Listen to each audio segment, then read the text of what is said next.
కనికర సంపన్నుడైన మా ప్రియ పరలోకపు తండ్రి, కృపా సత్య సంపూర్ణుడా, వందనాలు స్తోత్రాలు. మీ కృప చొప్పున మా జీవితాల్లో అనుగ్రహించిన మరొక పునరుత్థాన దినాన్ని బట్టి హృదయపూర్వకంగా మిమ్మలను స్తుతిస్తూ ఘనపరుస్తున్నాను. ఇంతవరకు పాడి స్తుతించాం, ఈ లేఖనాన్ని ధ్యానించాలని ఆశపడుతున్నాం. మా వినికిడిలోనికి తేబడిన లేఖన భాగాలను బట్టి వందనాలు స్తోత్రాలు. వాటిని బట్టి దీనుడను బలహీనుడను ప్రభా, నీ దాసుడను నేను మాట్లాడేందుకు నిలబడుతున్నాను. నన్ను జ్ఞాపకం చేసుకోండి, నన్ను ఖాళీ చేయండి. మీ చిత్తానుసారమైన మాటలు నా నోట నుంచి మీరే మాట్లాడుకుని భయం తెచ్చుకోండి. చేర్చబడిన మా ప్రియులందరిని బట్టి వందనాలు స్తోత్రాలు. ఈ కొద్ది సమయం మా ప్రియులు తమ హృదయాలు చెవుల్ని పరలోకపు గవిని వైపు కేంద్రీకరించేలాగా సహాయం చేయండి. నిద్రాత్మల్ని, అంధకార శక్తుల్ని నజరేయుడైన యేసు నామములో బంధిస్తున్నాం. నన్ను, మమ్మల్ని, ఈ మందిరాన్ని, విద్యుత్, మైక్ సెట్ సమస్తాన్ని మీ చేతులకు అప్పగించుకుంటూ మీ నామమును అతిగా హెచ్చిస్తూ నన్ను, మమ్మల్ని తగ్గించుకుంటూ ప్రభువును మా ప్రియ రక్షకుడునైనా యేసు నామమున అడిగి వేడుకుంటున్నాను మా పరమ తండ్రి, ఆమేన్. Praise the Lord, praise the Lord.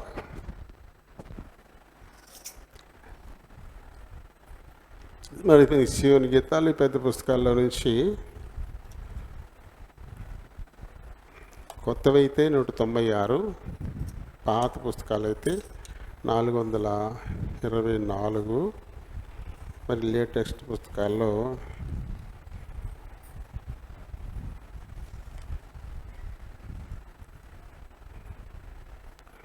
మరి ఎంత అవుతుంది? 400, అదే 500 దాటుద్ది. దొరికిందా? బలవంతుడు యేసు మహిమ, బలవంతుడు రక్షణపు బావులు. యెషయా 13వ అధ్యాయము 3వ వచనాన్ని బట్టి రాయబడింది కీర్తన. బలవంతుడు యేసు మహిమ పాడి వీలగుని వివరింప అనే కీర్తన పాడదాం. మన దేవుడు బలవంతుడు, మహిమ కలిగిన వాడు. 496 కొత్త పుస్తకాలు. మరీ లేటెస్ట్ అయితే దానికి ఇంకొక 10 చేర్చుకోవాలేమో.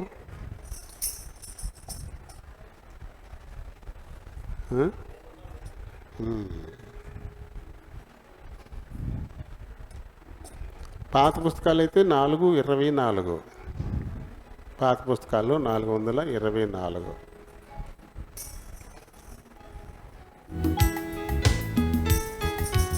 అందరూ చక్కగా చప్పట్లు తెరిచి నాతో ఏకీభవించండి. అది కూర్చుని కాడ కాస్త ఒత్తిడి ఉంటే కనుక మాస్క్ పెట్టుకోండి. కొంచెం ఒత్తిడిగా జనం ఉంటే మాస్క్ పెట్టు కూర్చోండి.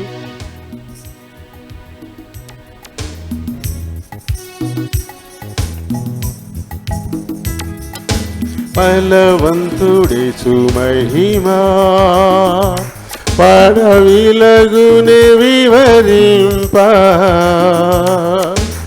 కల్వరి రక్షణ విలువా ఎల్లరికి నీ దొరుకును.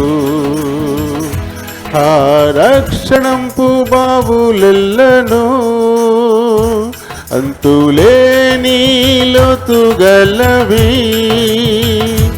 ఎండిపోవు ఎందడైనను చెదికోను మెన్నడందునా.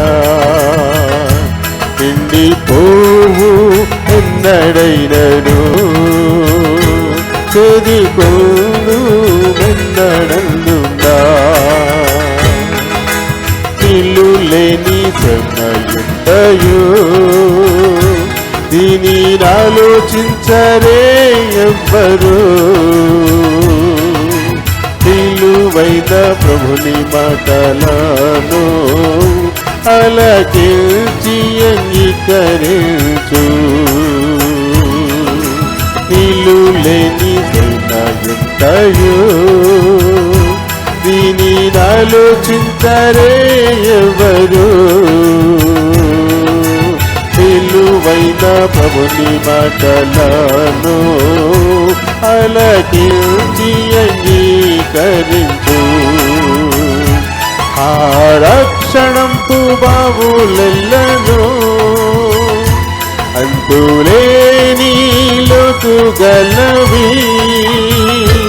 ఎండిపోవు ఎన్నడైనను చెదికోదు మెన్నడందునా.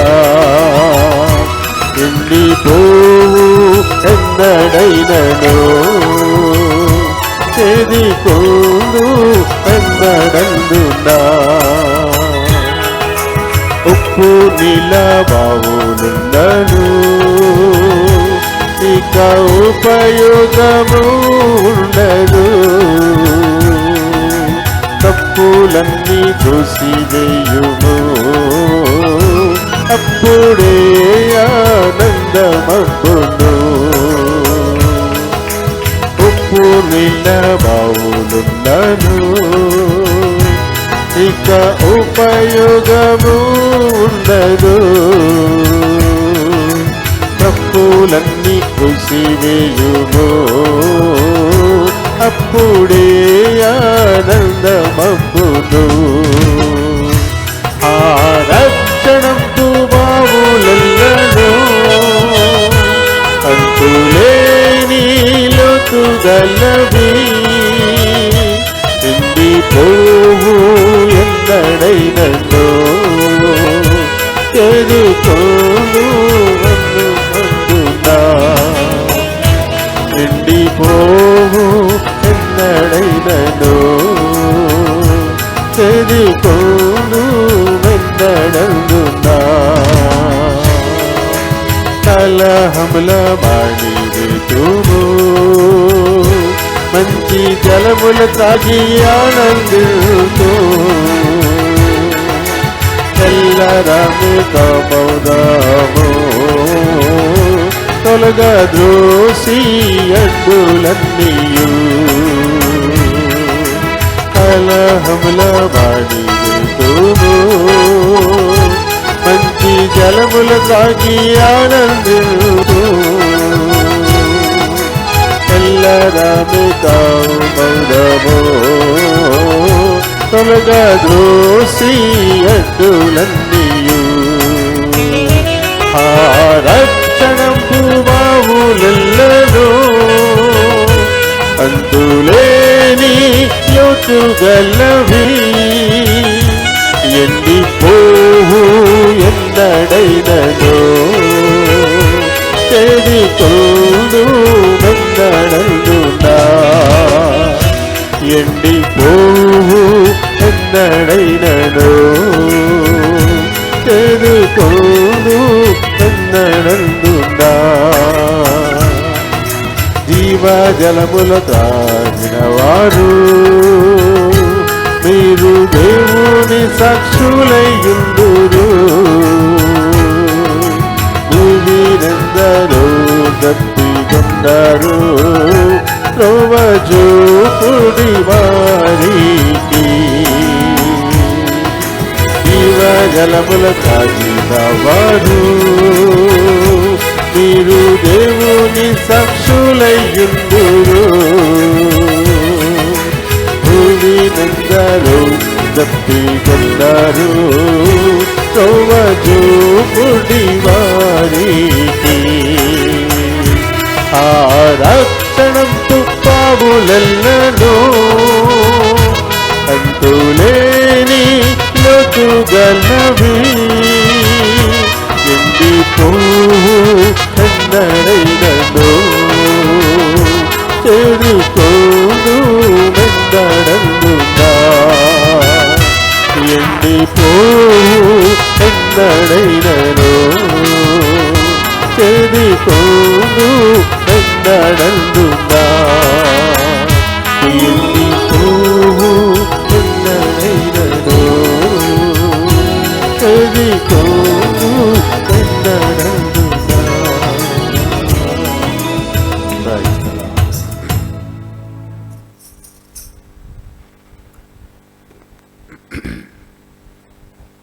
లోతైనా అది మంచినీళ్ళ బావి అయితే మన దాహార్తి తీరుతుంది. అది మెరకైనా ఉప్పు నీళ్ళ బావి అయితే ఏంటి ప్రయోజనం దానివల్ల కదా? రక్షణపు బావులు ఎప్పుడూ లోతుగానే ఉంటాయి. ఒకసారి తవ్వుకున్న తర్వాత అది ఎండిపోవడం అంటూ ఉండదంట. ఎండిపో, ఎప్పటికెప్పటికి తోడుకుంటూనే ఉండొచ్చు, దాహార్తి తీర్చుకుంటూనే ఉండొచ్చు కదా. అది రక్షణ అనేది పొందడం కష్టం, పొందిన తర్వాత దాని నుంచి వచ్చే ప్రయోజనాలు అంతుపట్టనివి కదా. ఎప్పటికీ చక్కటి పాట అది. అది యెషయా 12 అధ్యాయంలో రక్షణ బావుల ప్రస్తావన ఉంది. దానిని బట్టి రాయబడింది అన్నమాట ఇది పాట. Praise the Lord. మరి మరొక మారు ప్రభునామములు మీ అందరికీ వందనాలు. మళ్ళీ కరోనా హెచ్చరికలు ముందు తప్పదు. ఎందుకంటే 3 ఏళ్ళుగా ఇంచుమించుగా మనకున్న బర్నింగ్ ప్రాబ్లం అదొకటే కదా. ఇప్పటికీ కూడా మరి అమెరికాలో 1,00,000కు పైగానే కేసులు ఉన్నాయి. అమెరికాలో ఎప్పటికీ కూడా 1,00,000కు పైగానే కేసులు కనపడతా ఉన్నాయి. మరి రాత్రి 11 గంటల వరకు అమెరికాలో 1,11,829 కేసులు నమోదయ్యాయి. రాత్రి 11 గంటల వరకు ఒక్క అమెరికాలోనే 1,11,829, పూర్తిగా తక్కువ 1,12,000. మనకి ప్రమాదం ఎప్పుడు పాశ్చాత్యుల నుంచే వస్తుంది, అక్కడి నుంచి మన మీదకి వస్తుంది. ఎందుకంటే భారతదేశం ప్రపంచవ్యాప్తం. ఈ దేశాన్ని నుంచి వెళ్ళిన వాళ్ళు ప్రపంచవ్యాప్తంగా ఉంటారు, 210 దేశాల్లో. మరీ మంచి ఖండాల్లో ఏమి వెళ్ళరేమో కానీ వెళ్ళిపోతున్నారు, అక్కడ వీలుంటే అక్కడికి వచ్చిపోతుంటారు. వాళ్ళు పట్టుకొస్తున్నారు, ఇక్కడ అప్పచెప్పేసి వెళ్ళిపోతున్నారు కదా. మన దేశంలో అయితే రాత్రి 11 గంటల వరకు మన దేశవ్యాప్తంగా 10,302 కేసులు వచ్చాయి మన దేశవ్యాప్తంగా. ఒకప్పుడు మన దేశంలో 4 లక్షల కంటే ఎక్కువ కేసులు ఒక్కొక్క రోజును నమోదైన సందర్భాలు ఉన్నాయి. ఒక్క రోజులో 4,20,000 వరకు నమోదయ్యాయి ఒక్క రోజులో మన దేశవ్యాప్తంగా. ఇప్పుడు బాగా పడింది, కేవలం 10,000 చిల్లరే ఉన్నాయి, 10,302 మాత్రమే ఉన్నాయి కదా. మరి దీన్ని మనం మరి సంతోషపడి బాగా తగ్గిపోయినాయి అనుకోవడానికి లేదు. ఎందుకంటే ఇది చెలవలు పలవలుగా వ్యాపించేస్తుంది, భయంకరంగా వ్యాపించేస్తూ ఉంటుంది. మన రాష్ట్ర వ్యాప్తంగా రాత్రి 11 గంటల వరకు 164 కేసులు వచ్చాయి మన రాష్ట్ర వ్యాప్తంగా. మన రాష్ట్రంలో కూడా ఒక్క రోజులో 12,000 కంటే ఎక్కువ కేసులు నమోదైన రోజులు ఉన్నాయి. ఒక్క రోజులో 12,000 కంటే ఎక్కువ కేసులు నమోదయ్యాయి మన రాష్ట్ర వ్యాప్తంగా. ప్రస్తుతానికైతే ఆ సంఖ్య 164కే మరి పరిమితమైంది. ఎందుకంటే మరి 25,197 మందికి మాత్రమే పరీక్షలు చేశారు. మరి ఈ పరీక్షలు ఇంకా ఎక్కువ చేస్తే ఏమైనా పెరుగునేమో తెలీదు. 25,000 చిల్లర మట్టికి టెస్టులు చేశారు నిన్న. ఇక మన జిల్లాలో చూస్తే 18 కేసులు వచ్చాయి. మన జిల్లా పశ్చిమ గోదావరి జిల్లా వ్యాప్తంగా 18 కేసులు వచ్చాయి. ఇవి ఇప్పుడు 0 అవుతాయో అప్పుడే మనం ఫ్రీ. 1-2 ఉన్నా చాలు, అవి ఎప్పుడు వాటి పక్కన ఇంకొక 0 యాడ్ అయిపోతాయి. కాబట్టి 0కి వచ్చేయాలి. ఇప్పుడు ఎన్ని 0లు యాడ్ అయినా 0. అది అందుకు ఎవరు సహకరించాలి? ఈ పెరగడానికి కారణం ఎవరు? మనమే కదా.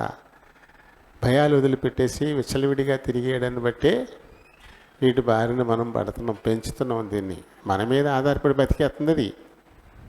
అది బతుకుతా కారణం మనమే, మన మీద ఆధారపడి బతికేస్తుంది అది. దాన్ని మనం చక్కగా దాంతో ఫ్రెండ్షిప్ చేస్తా బతికిచ్చేస్తున్నాం అంతే, చంపటానికి ఇష్టపడట్లేదు. 3 సూత్రాలు కదా. ఒకటేంటి? మాస్క్. అది కవచం. మాస్క్ మన రక్షణ కవచం. తర్వాత డిస్టెన్స్, మనిషి దగ్గరగా ఉండకుండా కనీసం కొంచెం ఒక 6 అడుగుల దూరం. మరీ దగ్గరైతే ఖచ్చితంగా మాస్క్ ఉండే తీరాలి. ఇంకోటి ఏంటి, శానిటైజేషన్.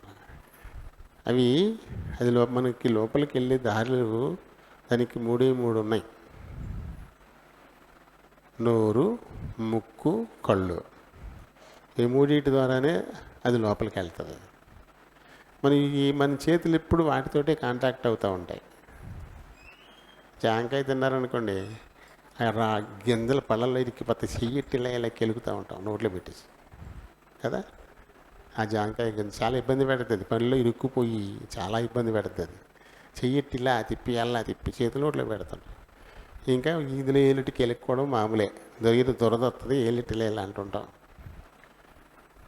ఆ తర్వాత కళ్ళు నలుపుతాం ఈ చేతులతోటి. కాబట్టి వీటికి ఎప్పుడు శానిటైజర్ ఉండాలా. దీన్ని అంటుకోకూడదు. ఆ వైరస్ చేతులను పట్టుకొని ఉండకూడదు. ఉండకుండా ఉండాలంటే దానికి విషం శానిటైజర్. అది తరచుగా శానిటైజర్ మనం రాసుకుంటూ ఉండాలి. బయటికి వెళ్ళినప్పుడు చిన్న డబ్బాలు ఉంటాయి, చిన్నవి, అలాంటివి కూడా పట్టుకుపోయి దాన్ని మనం తరచుగా ఏం ముట్టుకున్నా ఏం చేసినా కొంచెం పోసుకుని వెంటనే ఇలా అనేసుకుంటే క్లియర్. ఈ 3 మనం తప్పకుండా పాటిస్తే కరోనా ఖచ్చితంగా వ్యాపించదు, మన దాకా రాదు. అది కదా. కాబట్టి ఆలోచించండి. మన జాగ్రత్త ముందు సేఫ్టీ ముఖ్యం కదా. ఎన్ని పెద్ద ఇళ్ళు కట్టుకున్నా, ఎకరాలు కొనుక్కున్నా, లక్షలు కోట్లు బ్యాంకులో వేసుకున్నా, కాసులు కొద్దీ బంగారం మెళ్ళ వేసుకున్నా, ఇవన్నీ వదిలిపెట్టిపోయే పరిస్థితికి తీసుకొస్తుంది కరోనా. కంటికి కనిపించదు. కనిపించే ఆస్తులు ఎన్నెన్నో సంపాదిస్తున్నాం మనం. కానీ కంటికి కనిపించిన దాన్ని కనిపించని లోకాలకి పట్టుకెళ్ళిపోతుంది అది. దయచేసి ఈ 3 తప్పకుండా పాటించండి. ఎక్కువగా పెళ్ళిళ్ళు జరుగుతున్నాయి, గృహప్రవేశాలు జరుగుతున్నాయి. ఇది ఇంకా ఎక్కువైపోతుంటాయి. రాకపోతే బాగోదు అంటారు, మొహమాటాలు. వీటి గురించి మనం తప్పకుండా వెళ్తాం. వెళ్ళిన వాళ్ళు ఏం చేయాలి? ఈ జాగ్రత్తలు అయితే మనం తప్పకుండా పాటించాలి. సేఫ్టీ ఫస్ట్ కదా. సేఫ్టీ బాగా నిర్లక్ష్యం చేస్తున్నాం మనం. మొన్న ఒక వీడియో పెట్టామన్న, మన గ్రూప్లో చూశారు కదా. కుర్రగాడు మోటార్ సైకిల్ మీద వెళ్తూ మరి దేన్ని గుద్దాడు, ముందు చక్రం సగం ఇరిగిపోయి ఎక్కడికో పోయింది. ఏకంగా కరెంటు తీగల మీద ఉన్నాడు. కరెంటు తీగల మీద పడి ఉన్నాడు ఏకంగా మనిషి. అది ఎంత వేగంగా వచ్చి ఉంటాడంటారండి. ఆ బండి ఎంత వేగంగా వస్తే అలా అవుతుంది. నేల మీద కూడా లేడు, కరెంటు తీగ మీద పడి బట్ట రాసినట్టు దాని మీద ఏలాడుతున్నాడు. బండి 2 ముక్కలు అయిపోయింది. అంటే మనుషులు తమ క్షేమం గురించి ఆలోచించట్లేదు. అదే నేను తరచుగా చెప్తాను. దేవుడు చెప్పింది నిన్ను వలె నీ పొరుగువానిని ప్రేమించు అంటే ఇతరులు ప్రేమించడం అనుకుంటున్నారు మనుషులు. దాని ముందు ఒకటి ఉంది. ముందు నిన్ను ఎలా నువ్వు ప్రేమించుకుంటావో అలా ఇతరులను ప్రేమించమంటున్నాడు. అంటే ఫస్ట్ మనల్ని మనం ప్రేమించుకోవాలి కదా. మనల్ని మనం ప్రేమించుకోలేని పరిస్థితులే తరచుగా ఎక్కువగా కనపడుతున్నాయి. పేపర్లో చూసేటువంటి లేకపోతే టీవీలో చూసే న్యూస్లు ఎక్కువగా మనుషులు తమను తాము ప్రేమించుకోవడం లేదు. కాబట్టి మందు తాగుతున్నారు, స్లీపింగ్ పిల్స్ చేసుకుంటున్నారు, చెరువుల్లో పడుతున్నారు, రైలు గడ్డంగా పడుతున్నారు, వేగంగా వెళ్ళి గుద్దుచేస్తున్నారు. లేనిపోయిన ఫ్యాషన్ నుండి పోయి నదీ తీరాలకు వెళ్ళి సెల్ఫీలు దిగితే పడి చచ్చిపోతున్నారు. సెల్ఫీలు దిగి చచ్చిపోయిన 3 మంది ఉన్నారు. రాళ్ళ మీదకి ఎక్కి వెనకాల బ్యాక్గ్రౌండ్ వ్యూ బాగా రావాలని ఇలా పెట్టుకుని చూసుకుని అక్కడి నుంచి పడి చచ్చిపోతున్నారు. సెల్ఫీలు. కొంతమంది వెనకాల రైలు వస్తూ ఉంటే నా వెనకాల రైలు వస్తుంది సెల్ఫీలు పడాలని వారకుండా సెల్ఫీ తీసుకుని దాంతో పోతున్నారు కొంతమంది. వాళ్ళు ప్రేమించుకున్న వాళ్ళు ఎవరైనా చేస్తారల్లా ఇలాంటి పనులు? తమను తాము కనుక ప్రేమించుకుంటే ఇలాంటి పనులు ఎవరైనా చేస్తారా? మనుషులు తమను తాము ప్రేమించుకోవడం లేదు. మోసగింపబడుతున్నారు. ఈ లోక మర్యాద, ఈ లోక సంబంధమైన వ్యామోహాల చేత మోసగింపబడుతున్నారు. ఆ మోసగింపబడే ప్రధానమైన కేంద్రం ఏది చెప్పరే? అయ్యో, గత 2 వారాలు దాని గురించి కదా మాట్లాడుతున్నాము. ఈ నెల 7వ తారీఖున అది, 14వ తారీఖున అది, ఇదిగో 21వ తారీఖున మళ్ళీ దానిలోనికే మనం వెళ్తున్నాం. అదే చూస్తా ఉన్నాం. తమ్మును తాము మోసగించుకుంటున్నారు. నేను తప్పించుకుని వెళ్ళిపోతున్నారు రాడా, వెళ్ళు నువ్వు కూడా తప్పించుకెళ్ళాము. యాక్సిడెంట్లు అవుతాయేమో. ఊరుగా ఏమవుతాయి యాక్సిడెంట్లు? నువ్వు చాలా బాగా అడుగుతావు. ఓ అంటుంది హృదయం. రయ్యని వెళ్ళిపోతున్నాడు. ఇవి ఓవర్టేక్ చేసే క్రమంలో ఎదురొచ్చేదాన్ని గుద్దేస్తున్నాడు. ఎవరు చేస్తారే మోసం? ఎప్పుడు ఆయన తప్పించుకెళ్తే వీడికి ఒరిగేది ఏంటి? ఈయన ఎవడైనా తప్పించుకెళ్ళిపోతే వీడికి పోయేది ఏంటి? ఎందుకు వచ్చింది అది? జీవపు డంబం. హృదయం మోసం చేస్తుంది. దాంతో అసలు లేకుండానే పోతున్నాడు. ఇంకెప్పటికీ ఎవరితోటి కూడా కంప్లీట్ చేయలేడు. ఉంటేగా భూమి మీద ఏం చేయాలన్నా ముందు మనం భూమి మీద ఉండాలి కదా. సేఫ్టీ ఫస్ట్, అది ముఖ్యం. చూడండి, మరి ఇప్పుడు ఇదిన మనం చదువుకున్నటువంటి లేఖనం కూడా ఈ హృదయాలను గురించిందే. హృదయంతో లింక్ పడి ఉంది.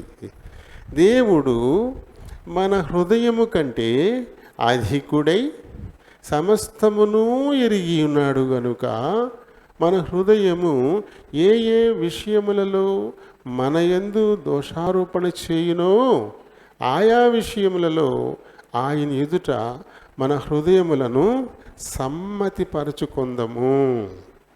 ప్రియులారా, మన హృదయము మన యందు దోషారోపణ చేయని ఎడల దేవుని ఎదుట ధైర్యము గలవారమగుదము. ఇక్కడ రెండు చోట్ల దోషారోపణ గురించిన ప్రస్తావన వచ్చింది. 2 చోట్ల ఇందులో కదా దోషారోపణ. చూడండి, ఏ ఏ విషయములలో మన యందు దోషారోపణ చేయును అని 20వ వచనంలో ఉంది. అలాగే మన హృదయము మన యందు దోషారోపణ చేయని ఎడల, చేయునో చేయని ఎడల. మొట్టమొదటి చెప్పిన మాట ఏంటి? దేవుడు మన హృదయం కంటే అధికుడు. మన హృదయం మనల్ని మోసం చేసేస్తుంది. మన హృదయం ఏది చెప్తుందో అదే సరైందని మనం అనుకుంటున్నాం. కానీ దీనికంటే అధికుడైన వాడికి సత్యమేదో తెలుస్తుంది. ఈ సత్యాన్ని గ్రహించకుండా ఈ హృదయం మనల్ని మోసం చేస్తుంది. అయితే ఇక్కడ చెప్పిన మాటల ప్రకారం చూస్తే హృదయం హెచ్చరిస్తుందని కూడా ఉంది. ఇక్కడ మోసం చేయడం కంటే మన హృదయం మనల్ని హెచ్చరిస్తుంది. అంటే హృదయంలో 2 తలంపులు ఎప్పుడూ ఉంటాయి. 2 తలంపులు. ఒకటి లోక సంబంధమైన హృదయం, 2 ఆత్మ సంబంధమైన హృదయం. కారణం ఏంటి? ఎందుకలా అంటే మరి కొరింథీయులకు రాసిన మొదటి పత్రికలో 3వ అధ్యాయము 16వ వచనంలో ఉంటుంది, మీరు దేవుని ఆలయమై ఉన్నారనియు దేవుని ఆత్మ మీలో నివసించుచున్నదనియు అని పదాలు మనం అక్కడ చూస్తాం. మనం దేవునికి ఆలయమై ఉన్నాం. దేవుని ఆత్మ మనలో నివసిస్తుంది. ఎందుకు అంటే దేవుడు నేలమంటితో నరులను సృజించి అతని నాసికారంధ్రాలలో జీవవాయువు ఊదగా అతడు జీవాత్మ ఆయను. ఆదికాండము 2వ అధ్యాయము 7వ వచనంలో ఈ మాట మనం చూస్తాం. కాబట్టి ప్రతి మనిషిలో దేవుడు తన జీవాత్మను ఊదాడు. కాబట్టి ఆయన ఆత్మ ప్రతి మనిషిలోనూ ఉంది. హృదయం ఇందులో 2 తలంపులు ఉన్నాయి. హృదయంలో 2 ఉంటున్నాయి. ఒకటి ఈ లోక సంబంధమైనది, శరీర సంబంధమైనటువంటిది. రెండు ఆత్మ సంబంధమైనటువంటిది, రెండు ఉంటాయి మనకి ఇక్కడ. ఒకటి మనల్ని ఎప్పటికీ మోసం చేయడానికే ప్రయత్నం చేస్తూ ఉంటుంది, అది లోక సంబంధమైన ఆత్మ. రెండోది దేవుని ఆత్మ, అది మనల్ని కరెక్ట్ చేయడానికి, దిద్దడానికి ఎప్పుడు ప్రయత్నం చేస్తూ ఉంటుంది. అయితే దిద్దపడ్డానికంటే విచ్చలవిడిగా పోవడానికి ఇష్టపడ్డ వాళ్ళు దానిని బట్టి వెళ్ళిపోతారు, దిద్దపడ్డానికి ఇష్టపడే వాళ్ళు ఆగిపోతారు, సరి చేసుకుంటారు. అవి రెండు ఉంటాయి ఇక్కడ. ఒకటి, మన మీద ఎప్పుడు కూడా దోషారోపణ చేసేటువంటి ఆత్మ అంటే మనల్ని దిద్దేది, అది దేవుని ఆత్మ. నువ్వు దేవుని చిత్తానికి వ్యతిరేకంగా వెళ్తున్నావు, దేవుని వాక్యం వింటున్నావు కానీ ఆ ప్రకారం నడుచుకోవడం లేదు. మరి ఇలా అయితే నీవు ఎలా దేవునికి చెందిన దానవు అవుతావు? ఇలా అయితే నువ్వు ఎలా దేవుని నిత్యరాజ్యానికి పోతావు అనేటువంటి హెచ్చరికలు మనకు అందుతూ ఉంటాయి. మన దోషాల్ని మన మీద అది ఆరోపిస్తూ ఉంటుంది. అప్పుడు దాన్ని మనం సరి చేసుకునే అవకాశం ఇవ్వడం కోసమే అలాంటి ఆరోపణలు అది మన మీద చేస్తూ ఉంటుందంట. కాబట్టి మనం ఏం చేయాలి? ఎప్పటికీ అది మన మీద దోషారోపణ చేయకుండా సమ్మతి పరుచుకోవాలా అంటే అర్థం ఏంటి? దిద్దుకోవాలా అని. మళ్ళీ ఆ ఆరోపణ మన మీదకి రాకుండా సరి చేసుకోవాలి. అలా ఎప్పుడు సరి చేసుకుంటామో మనం సమ్మతించుకున్నట్టే. ఇంకా అటువంటి ఆరోపణలు ఏవి మన మీదకి మన ఆత్మ ద్వారా మనకి రావు. యేసు ప్రభుతో కలిసి తిరిగిన ఈ భక్తుడు ఆయన ఈ విషయాలు మన ముందుకు తెస్తున్నాడు. ఎందుకంటే ఎప్పటికీ ఆయన మన హృదయాల కంటే అధికుడైన, మనం ఆలోచించిన దానికంటే ఆయన ఆలోచనలు ఎప్పుడు సరిగా ఉంటాయి, ఎప్పటి కూడా. కాబట్టి ఆయన ఆత్మ మనలో ఉండి సరి చేసే పని అది ఎప్పుడు చేస్తూ ఉంటుంది. ఇప్పుడు మనకంటే పెద్దవాడు చెప్పిన మాట వింటామా, చిన్నవాడు చెప్పిన మాట వింటామా? పెద్దవాడు అంటే ఇక్కడ వయసు కాదు, ఈ లోక సంబంధంగా చూస్తే ఆస్తి, పదవి, జ్ఞానం, వీటిని బట్టి పెద్దవాళ్ళు అంటాం మనం. వాళ్ళు వయసులో చిన్నవాళ్ళే కావచ్చు కాక మనకంటే. అది పెద్ద అంతే తప్ప ముసలివాళ్ళ దగ్గరికి ఏం వెళ్ళాం, ముసలివాడు పెద్దవాడు అనుకోం మనం, అవునే కదా. కాబట్టి పెద్దవాళ్ళు ఏం చెప్తున్నారో దాన్ని మనం వింటాం, ఎందుకంటే మనకంటే వాళ్ళు అధికులు అనేటువంటి భావన మనలో ఉంటుంది. మనకంటే తెలివైనడు, మనకంటే అంత పదవిలో ఉన్నాడు, మనకంటే పద్ధతిగా ఆలోచిస్తాడు, మనకంటే అన్నిటిలో మనకంటే కొంచెం పైన ఉన్నాడు అని లెక్క మనకి. మరి దేవుడు కూడా మనకంటే అధికుడు కదా. ఇప్పుడు ఆయన ఇచ్చేటువంటి ఆలోచన శ్రేష్టం కదా, ఆయన నడిపింపు అది మంచిది కదా. అందుకనే మనలో ఉన్న ఆయన ఆత్మ మనల్ని దిద్దే ప్రయత్నం చేస్తూ ఉంటుంది. అరే అబ్బాయి తప్పు అలా చేస్తున్నావు అని ఎవరంటారు? పిల్లాడు తండ్రిని అండు, తండ్రి పిల్లాడిని అంటాడు, ఎందుకంటే పెద్దోడు కదా. పెద్దోడు కాబట్టి దిద్దే ప్రయత్నం ఎప్పుడు చేస్తూ ఉంటాడు తండ్రి. అలాగే మన తండ్రి మనల్ని దిద్దే ప్రయత్నం చేస్తాడు. ఎలా? ఆయన మనలో ఉంచిన ఆత్మ ద్వారా ఆరోపణలు చేస్తూ ఈ విషయం నువ్వు సరిగా లేవు, ఈ విషయంలో నువ్వు తప్పిపోతున్నావు, ఈ విషయంలో దేవుని క్రమాన్ని వదిలేస్తున్నావు, ఈ దేవుడిని యెహోవా వాక్కును శ్రద్ధగా విని ఆయన దృష్టికి న్యాయమైనది చేసి ఆయన ఆజ్ఞల్ని కట్టడల్ని అనుసరించినప్పుడు కదా నేను స్వస్థపరుస్తాను అని చెప్పాడు. మరి నువ్వేం చేస్తున్నావు? ఆయన వాక్కును శ్రద్ధగా వినడం లేదు, ఆయన దృష్టికి కాకుండా నీ దృష్టికి న్యాయమైనది చేసుకుంటున్నావు, ఆయన ఆజ్ఞల్ని కట్టడల్ని తీసి పక్కన పెడతా ఉన్నావు, మళ్ళీ స్వస్థపరచు అని ప్రార్థన చేస్తూ ఉన్నావు. ఎలా? ఇలా చెప్పలేదు కదా ఆయన, మరి ఎందుకు నువ్వు అలా చేస్తున్నావు అనేటువంటి ఆరోపణ మన హృదయం మనకు తీసుకొస్తూ ఉంటుంది. దాన్ని గుర్తించాలి.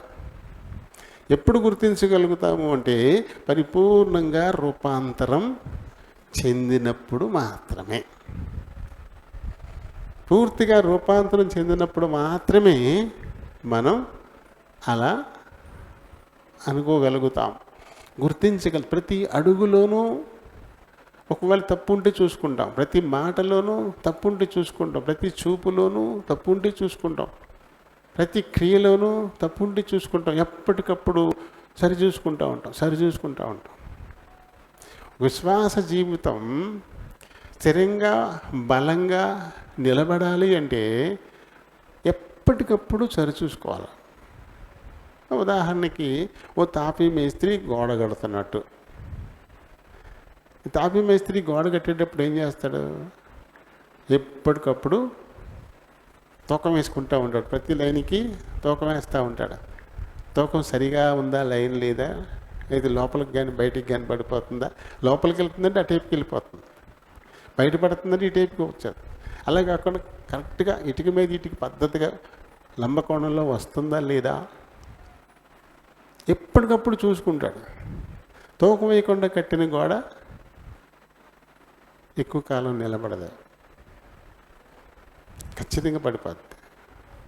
ఏదో పక్కకు వాలు ఉంటుంది, క్రమక్రమంగా ఇటు వాలు ఉంటుందో అట్లా లాగేస్తుంది, ఎటు వాలు ఉంటుందో క్రమక్రమంగా అట్లా లాగేస్తుంది.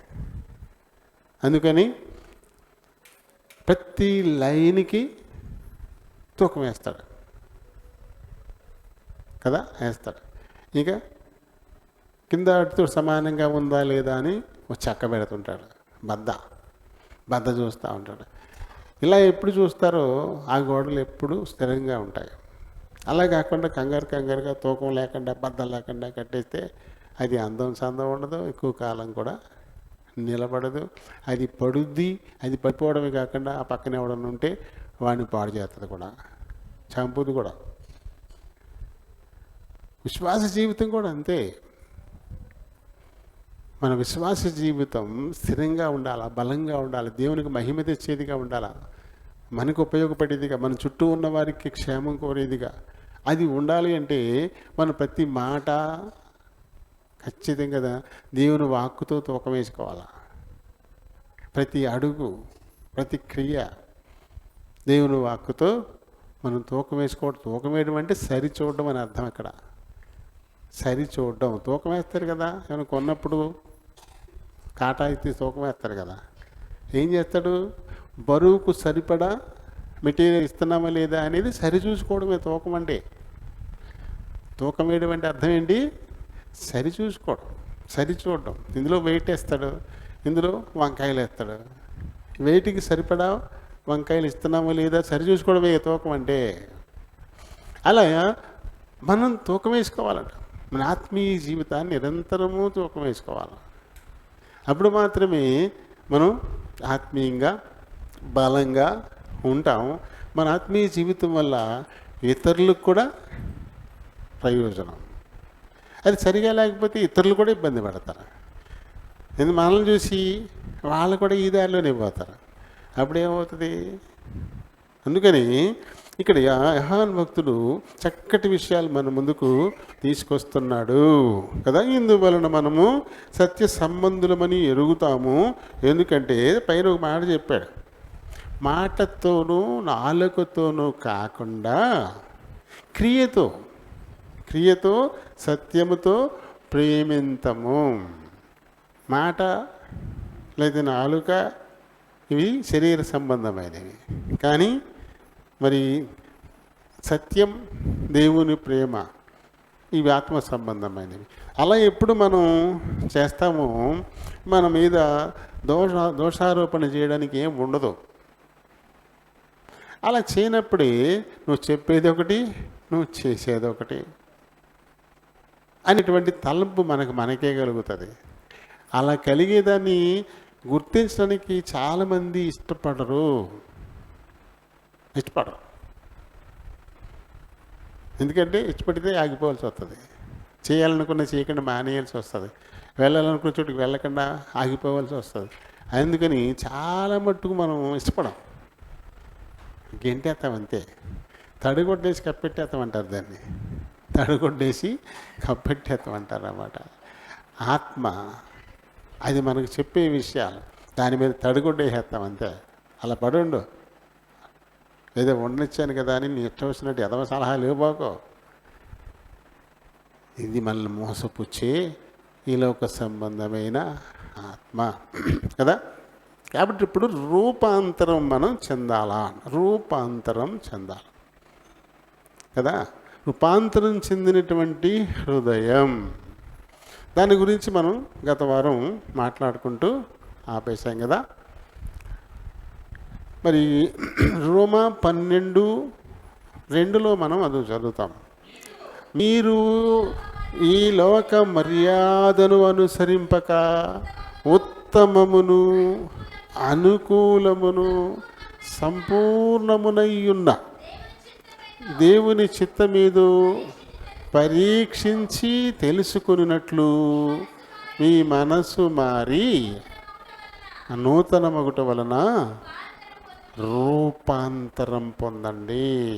ఎందుకంటే రూపాంతరం పొందడం, దేనికోసం రూపాంతరం చెందడం? దేవుని చిత్తమేదో పరీక్షించి తెలుసుకునేలా, దేవుని చిత్తాన్ని పరీక్షించి తెలుసుకునేలా మనసు మారి రూపాంతరం చెందాల. అసలు మనసు మారి రూపాంతరం చెందకపోతే దేవుని చిత్తంతో దేవునితో అసలు మనకి పని లేదు. ఈ లోక మర్యాద చొప్పునే మనం వెళ్ళిపోతాం. ఈ లోక మర్యాద చొప్పునే వెళ్ళిపోతాం. ఈ లోక మర్యాద అంటే ఏంటంటే తమ చిత్తానికి మనుషులు తీసుకొచ్చి పెట్టినవన్నీ అనుసరించడమే కదా.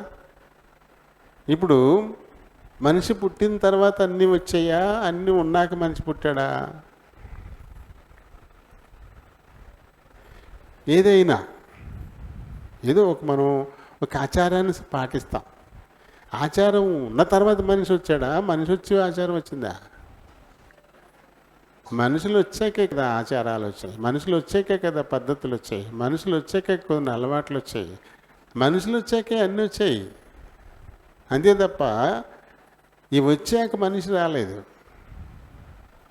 అంటే నేను పుట్టేటప్పటికి ఇవన్నీ ఉన్నాయి కదా అనుకోవచ్చు మీరు. మన పుట్టుక గురించి కాదు మాట్లాడేది, మానవ జాతి, టోటల్గా మానవ జాతి ఈ భూమి మీదకి వచ్చేటప్పటికి ఇవేమైనా ఉన్నాయా? ఏమీ లేవు కదా. మనిషి పుట్టుకొచ్చాడు, ఏమన్నా ఏమీ లేవు. ఆ తర్వాత తన అవకాశాన్ని బట్టి, తన అనుకూలాన్ని బట్టి, తన అవసరతను బట్టి మనిషే కొన్నిటిని తెచ్చిపెట్టుకున్నాడు. అప్పుడు అవసరం, అప్పుడు అవకాశం, అప్పటి తన భద్రత, అందుకోసం ఇవన్నీ తెచ్చిపెట్టుకున్నాడు. కానీ అప్పుడు ఉన్న పరిస్థితులు ఇప్పుడు లేవు. అవి ఇప్పటికీ కావాలా? అదే కదా. కానీ ఆ పద్ధతుల్ని మనుషులు కల్పించినటువంటి పద్ధతులే దైవోపదేశాలని బోధిస్తున్నారు చాలామంది.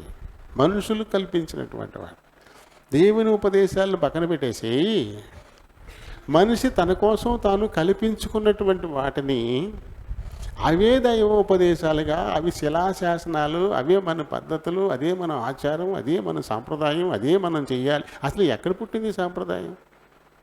మనిషి అవసరం కొద్దీ పుట్టించుకున్నాడు అంతే. దేవుడు పెట్టింది ఏం కాదు. దేవుడు పెట్టిన దాన్ని పక్కన పెట్టేస్తారు. మనుషులు పెట్టినట్టు నేను పట్టుకునే వేలాడుతూ ఉంటాను చాలా మట్టుకు కూడా కదా.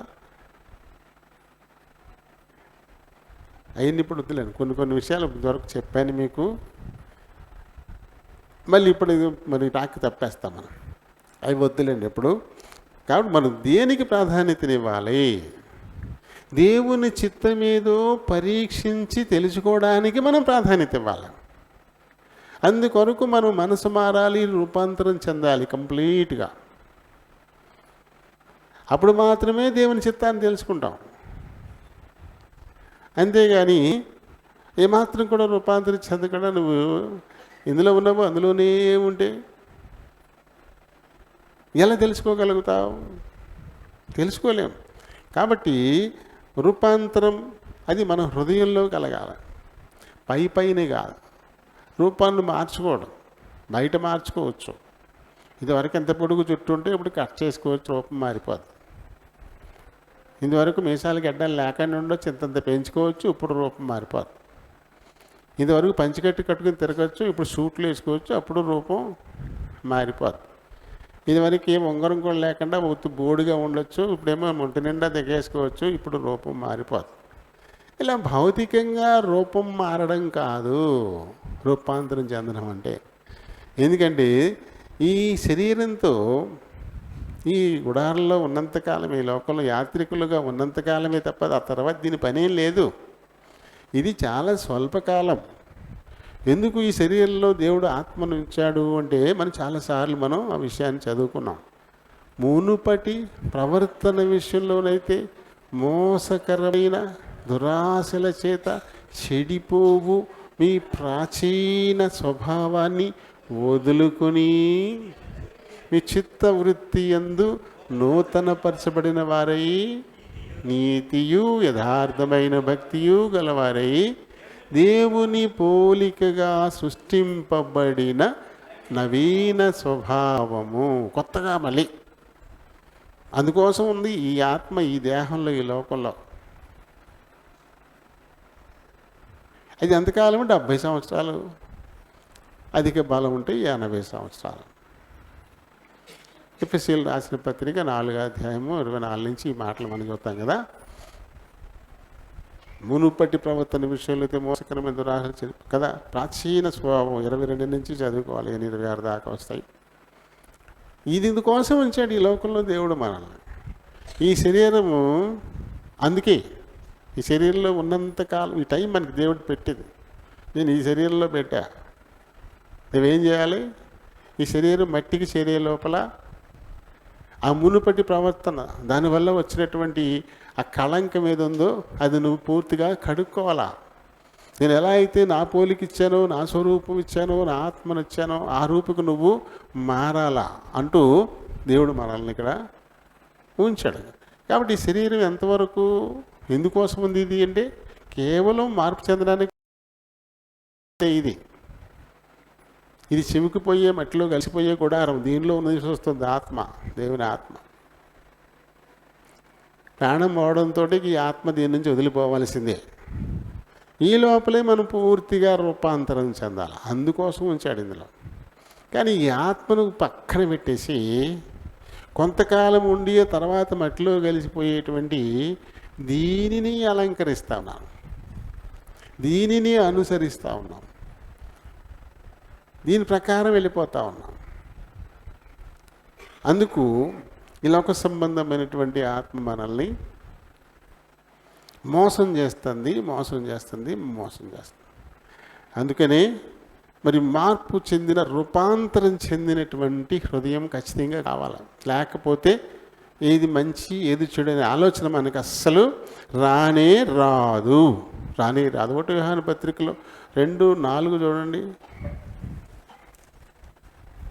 2వ అధ్యాయం 4వ వచనం.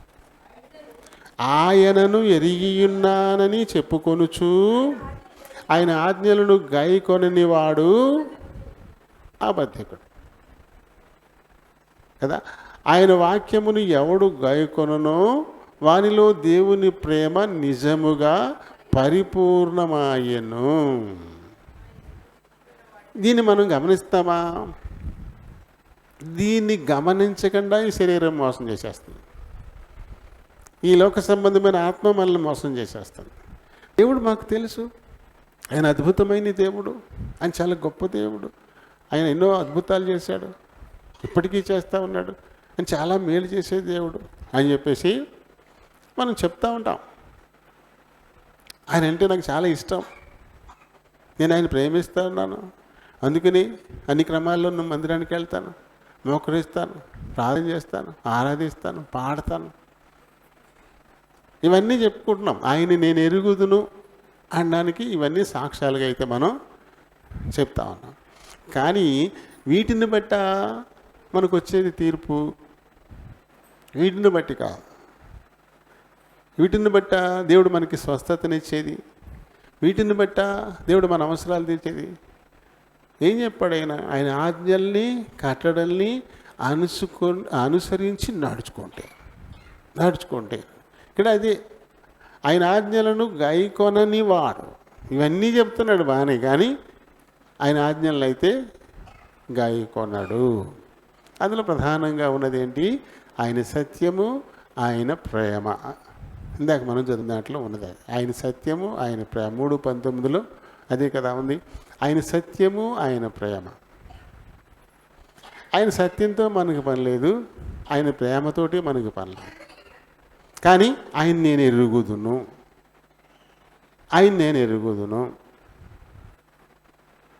బైబిల్ అంతా చదవచ్చు. ఎన్ని గ్రంథాలు ఉన్నాయో అన్నిటి పేర్లు చెప్పచ్చు. ఇంకా రాసుకుని కంఠస్థం చేసి అధ్యాయాలు వచనాలు చెప్పచ్చు. ఇవేమీ మనల్ని రక్షించవు. కావలసిందల్లా ఆయన సత్యాన్ని ఎరగడం, ఆయన ప్రేమను కలిగి ఉండడం. అవి ఉన్నప్పుడు మాత్రమే, లేకపోతే వాళ్ళు అబద్ధికులు అంటాడు.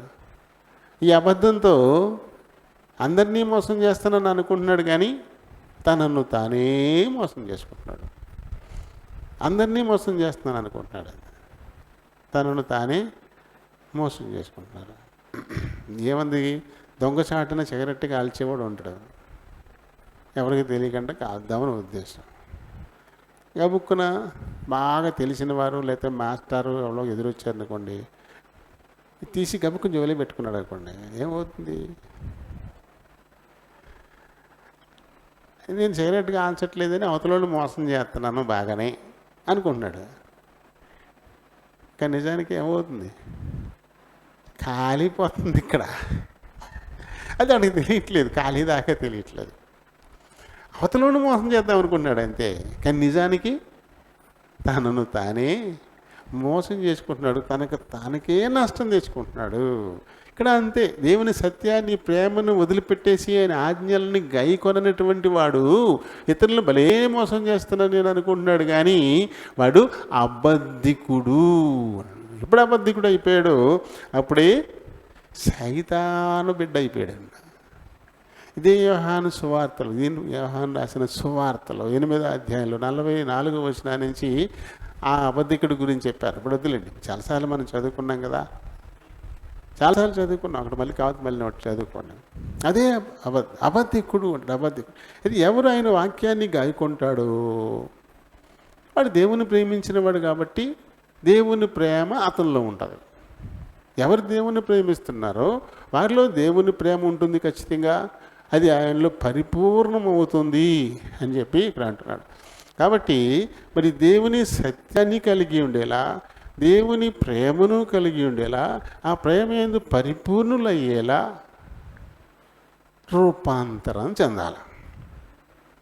లేకపోతే అది మళ్ళీ మోసపుచ్చేటువంటి రూపాంతరమే అవుతుంది కదా, మోసపుచ్చేది అవుతుంది. ఎందుకంటే మన హృదయాన్ని పూర్తిగా దేవుడు నివసించడానికి అనుకూలంగా మార్చుకోనంత కాలము నీ హృదయం నిన్ను మోసం చేస్తూనే ఉంటుంది. ఎప్పుడు దేవుడు నీ హృదయంలో పరిపూర్ణంగా నివసించడానికి వచ్చేసాడో అప్పుడింకా నీ హృదయం నిన్ను మోసం చేయదుగాక చెయ్యదు. అందుకు మనం అవకాశం ఇవ్వాలంటే దేవుడు నివసించడానికి అనువైన హృదయంగా అది మారితేనే నిజంగా అది రూపాంతరం చెందినట్లు. యెషయా 57:15 వచనాన్ని చదువుదాం. మహాఘనుడును మహోన్నతుడును పరిశుద్ధుడును నిత్య నివాసియునైన వాడు ఇలాగూ సెలవిచ్చుచున్నాడు. ఎన్ని పేర్లు చక్కగా, ఎన్ని పేర్లు. ఆత్మ దేవునికి ఉన్న పేర్లు ఎన్ని ప్రస్తావించిందో చూడండి ఇక్కడ.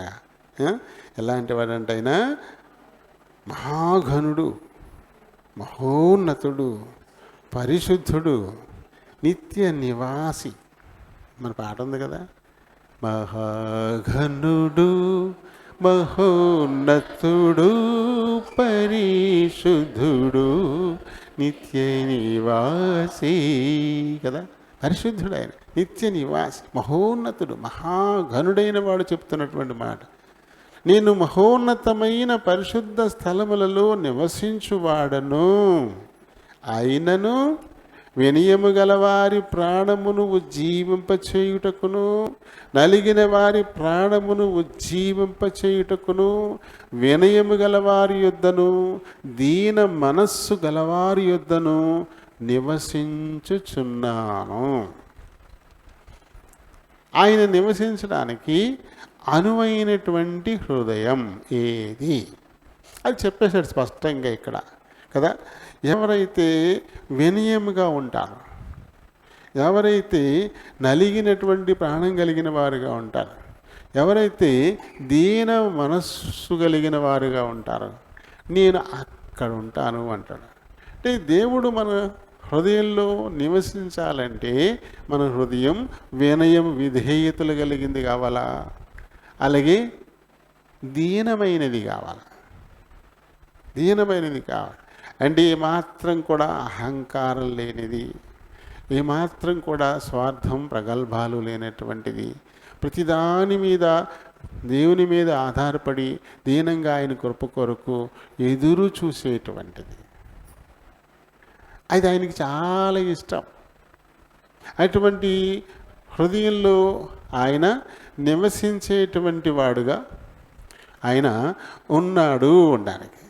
ఇంకా మరి ఈ హృదయం ఎప్పుడైతే కఠినమైపోతుందో, ఇప్పుడు దీన మనస్సు అంటే మెత్తని హృదయమే అది ఖచ్చితంగా, నలిగింది అంటే మెత్తందే అది ఖచ్చితంగా. అలా నలగనేది దీన మనస్సు దీనుడు కానటువంటిది, వినయం కానటువంటిది, అది ఎప్పుడు కఠినం, పాషాణం అన్నమాట. అది కఠినంగా ఉంటుంది. ఈ కఠిన హృదయం ఎప్పుడు కూడా దేవుడు నివసించడానికి అది అనువైనది అస్సలే కాదు. ఆయన కూడా అక్కడ ఓ మంచి పంట పండాలంటే ఏం చేయాలి? చేను దున్నకుండానే నాట్లేసేస్తామా? వేసేస్తామా? ఎవరు మాట్లాడండి? వేసేస్తామా? చేను దున్నకుండా నాట్లేసేస్తామా? అవును, దున్నేస్తున్నావా దున్నకుండా ఆలోచిస్తున్నారా ఏంటి? ఇప్పుడు ఎవరు చెప్పట్లేదండి. వెయ్యం కదా. ఎందుకు వెయ్యం? అది పండదు. మనం ఆశించిన పంట దాని నుంచి రాదు. మనం ఆశించిన ఫలం దొరకాలి అంటే ఖచ్చితంగా అందుకొరకు నేలను సిద్ధం చేయాలి కదా. సిద్ధం చేయకుండా ఎలా అవుతుంది? ఫలం రాదు. ఆఖరికి ఒక మొక్క ఏదైనా నాటాలన్నా ముందు గుంట తవ్వి అందులో రాళ్ళు పుల్ల మొక్కలు అలాంటివి ఏమైనా తీసేసి చక్కగా పాదు చేసి అందులో పెడతాం. ఎక్కడో దిక్కున మొక్క నాటి గొయ్యి తీసి పెట్టేస్తామండి, పెట్టేయము. దానికి ఒక ప్రాసెస్ ఉంటుంది. ఎందుకంటే అది ఫలించాలంటే అది మనం ఖచ్చితంగా ఫాలో అయ్యే తినాలి. అలానే మరి ఆత్మఫలాలు ఫలించేటువంటి హృదయం మరి అది బండబారిపోయి ఉంటే అది ఎలా? యేసుప్రభు చెప్పాడు రాతి నేలను పడిందని. రాతి నేలను కొన్ని విత్తనాలు పడ్డాయి అని. విత్తనాలు ఉపమానం చెప్పాడు కదా. కొన్ని త్రోవ పక్కన పడ్డాయి, కొన్ని రాతి నేలను పడ్డాయి, కొన్ని ముళ్ళ కంచెల్లో పడ్డాయి, కొన్ని మంచి నేలను పడ్డాయి. 4 రకాలైనటువంటివి చెప్పాడు. రాతి నేలను పడ్డదానికి ఏంటంటే పైన కూడా కొద్దిపాటి మట్టి ఉంటుంది కాబట్టి అది మొలుస్తుంది. అది బతుకుదాము, పైకి ఎదుగుదాము అని వేరు తనేటప్పటికీ లోపల రాయి వచ్చేస్తుంది. వేరు లోపలికి తన్నుకోవడానికి ఉండదు. వేరు లోపలికి తన్నితేనే కదా అందులో నుంచి లవణాలు జలం అన్నీ దాన్ని లాక్కోవడానికి దొరికేది. అవేమి దొరకవు. ఏమవుద్దిగా ఎండిపోద్ది, పడిపోద్ది. రాతి నేల అది కొంచెం బాగున్నట్టుంటుంది అంతే, కానీ ఫలాల దాకా అదైతే అది వెళ్ళదు. కాబట్టి ఫలాలు ఫలించాలి. ఆత్మఫలం అది చక్కగా ఫలించాలి అంటే ఆ హృదయంలో ఆ కాఠిన్యం ఉండడానికి లేదు. అది ఖచ్చితంగా నలగాలి. అది ఖచ్చితంగా వినయం, దీన మనస్సు అటువంటి మెత్తని ఆ స్థితిలో అది ఉంటేనే దేవుని వాక్కు అందులో పడి నాటుకొని మొలిచి వేరుదన్ని ఎదిగి పుష్పించి ఫలించేదిగా ఉంటుంది. కాబట్టి రాతి నేల దేవుడు నివసించడానికి అనువైనది ఎప్పటికీ కూడా కాదు. దేవుని వాక్యం అందులో ఉండదు, నాటుకోదు కదా. వినకపోతే, హృదయ కాఠిన్యంతో పోతే, మూర్ఖత్వంతో పోతే జరిగేటువంటి నష్టాలు కదా. ఇవన్నీ మన హృదయం మనల్ని మోసం చేయడం వల్లే ఇలా జరుగుతుంది. ఎందుకు హృదయం కఠినమైపోద్ది? ఎందుకు మూర్ఖంగా పోతుంది? అది మనల్ని మోసం చేస్తుంది కాబట్టి అలా పోతున్నాం మనం అంతే. ఏదో ఒక దాన్ని నమ్మేసి దాన్ని పట్టుకుని ఉండిపోతాం. ఇంకా ఎన్ని విన్నా కరగదా హృదయం, దానికే చికానైపోతుంది. మూర్ఖత్వం, కఠినం, దానివల్ల వచ్చేటువంటి ఇబ్బందులు. ఇంకా 16, 12 ఆలకించుడి, మీరందరూ నా మాట వినకుండా కఠినమైన మీ దుష్ట హృదయ కాఠిన్యము చొప్పున నడుచుకొనుచున్నారు. మీరు మీ పితరుల కంటే విస్తారముగా చెడుతనము చేసి ఉన్నారు. కాబట్టి నేను మీ యందు మాత్రమును దయయుంచక ఈ దేశము నుండి మీరైనను మీ పితరులైనను ఎరుగని దేశమునకు మిమ్మను వెళ్ళగొట్టుచున్నాను అంటాడు. వెళ్ళగొట్టేస్తాను. కారణం హృదయ కాఠిన్యం, మూర్ఖత్వం కదా. దీనివల్ల మనకి ఎన్ని ఇబ్బందులు వస్తాయో చెప్తున్నారు చక్క. ఇంకా 18, 11, 12 నీవు వెళ్ళి యూదా వారితోనూ నివాసులతోనూ ఇట్లనుము, ఏదంటే నేను కీడును కల్పించుచున్నాను, మీకు విరోధముగా ఒక యోచన చేయుచున్నాను. మీరందరూ మీ మీ దుష్ట మార్గములను విడిచి మీ మార్గములను మీ క్రియలను చక్కపరుచుకోండి. అయితే వాళ్ళేమంటారంట, ఇలా చెప్తే అయినా వాళ్ళేమంటారంట, నీ మాట నిష్ప్రయోజనము, మేము మా ఆలోచన చొప్పున నడుచుకుందుము, మేమందరము మా మూర్ఖ హృదయము చొప్పున ప్రవర్తించుదుము. ఈ మాట మేము వినం, నిష్ప్రయోజనం, మా మాట చొప్పున మా మూర్ఖ హృదయం చొప్పునే మేము చేస్తాము. మరి ఇంకెలా రూపాంతరం చెందుతాం? దేవుడు ఎన్ని మార్లు ఎన్ని రకాలుగా ఆయన చెప్తా ఉన్నా సరే మన హృదయాన్ని ఎలా కఠినపరుచుకుని ఉంటే ఇంకా రూపాంతరం చెందే అవకాశమే లేదు. అంటే మారు మనసుకు అవకాశమే లేదు. మారు మనసే రూపాంతరం అంటే మారు మనసే. దానికి అసలు అవకాశమే లేకుండా అయిపోతుంది. కాబట్టి ఎలా ఆయన పర్వతం మీద ఆయనతో పాటు నిలబడతావు? రూపాంతరం చెందకపోతే, నీ మనసు మారి రూపాంతరం చెందకపోతే, హృదయ కాఠిన్యాన్ని వదులుకోకుండా, దాన్ని మెత్తన చేసుకోకుండా, దాన్ని దున్నకుండా అలాగే ఉండిపోతే దేవుని వాక్కు మొలవదు, నాటబడదు, మొలవదు, అది పుష్పించదు, ఫలించదు, ఆత్మ ఫలమే ఉండనప్పుడు మరి ఎలా మరి దేవుని పర్వతం మీద నిలబడతాం? మనందరం కూడా ఖచ్చితంగా ఆయన పరిశుద్ధ పర్వతం మీద నిలబడాలి కదా, ఆయనతో పాటు ఉండాలి కదా. ఆయన నివాస స్థలం అది, ఆయనతో పాటు మనం ఉండాలి కదా. అదే మన కోరిక. నిత్య నివాసి, ఎక్కడైతే నిత్యము ఆయన నివసిస్తూ ఉంటాడో అక్కడే ఆయనతో పాటు మనం కూడా ఉండడానికే కదా దేవుణ్ణి నమ్ముకోవడం. మరి ఎలా ఉండగలుగుతాం? మనం చదువుతాం కదా 24వ కీర్తనలో 3, 4 వచనాలు మనం చదివితే అది ఉండదు చూడండి. యెహోవా పర్వతానికి ఎక్కదగిన వాడెవడు? ఆయన పరిశుద్ధ స్థలములలో, ఉన్నత పరిశుద్ధ స్థలములలో నివసించేవాడిని ఇందాకే కదా మనం చదివాము. మరి ఆయన పరిశుద్ధ స్థలంలో నిలువదగిన వాడెవడు? చదువు.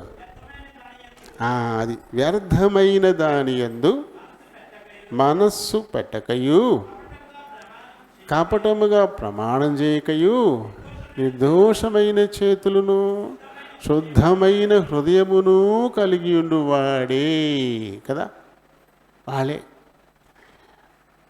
మరి ఆయన పర్వతం మీద నిలబడాలనేదే మన కోరిక. ఉన్నతమైన ఆయన పరిశుద్ధ స్థలంలో ఆయనతో పాటు అందుకు తగిన విధంగా మన హృదయాన్ని మార్చుకోవాలి కదా. ఏమన్నాయి ఇక్కడ? వ్యర్థమైన దాని యందు మనసు పెట్టడం అంటే అదే మూర్ఖత. అది పనికిరాదు అని తెలిసి కూడా దాని మీదే మనసు పెడితే అదేగా మూర్ఖత్వం. ఇప్పుడు రొయ్యలేసేవాళ్ళు సీడ్లు తెస్తున్నారు, కాకానే సీడ్ సరిగా కాయట్లేదంట అని ఊరంతా చెప్పుకుంటున్నారు అనుకోండి. ఏమో అది బాగా ఉండొచ్చు, నాకు తెలియదు, ఊరినే. ఉదాహరణకు చెప్తున్నా. అది సరిగ్గా కాయట్లేదంట, లక్ష ఎత్తే 10,000 కూడా ఉండలేదంట అని ఎవరో మొత్తము ఊర్లో చాలామంది అనుకుంటున్నారు అనుకోండి. నాకు కాకానివుడే బాగా తెలుసు, నేను ఆడి దగ్గరికి తెచ్చుకుంటాను, అది ఏమైనా సరే అని వెళ్తారా? ఇంతమంది అది కాయట్లేదు, లక్షకి 10,000 కూడా కాయట్లేదు అని చెప్తా ఉంటే అక్కడికి వెళ్తారా సీడికి? ఏమో వెళ్తావా జాను? వెళ్తావా? చెప్పు, వెళ్తావా? ఇక్కడికి చెప్పు.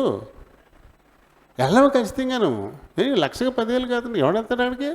ఇంత పెట్టుబడి, లక్షలు పెట్టుబడి పెట్టి చేస్తుంటే లక్షకి 10,000 కాస్తున్నారు, దానికి వెళ్తారు? దానికి ఖచ్చితంగా వెళ్ళరు.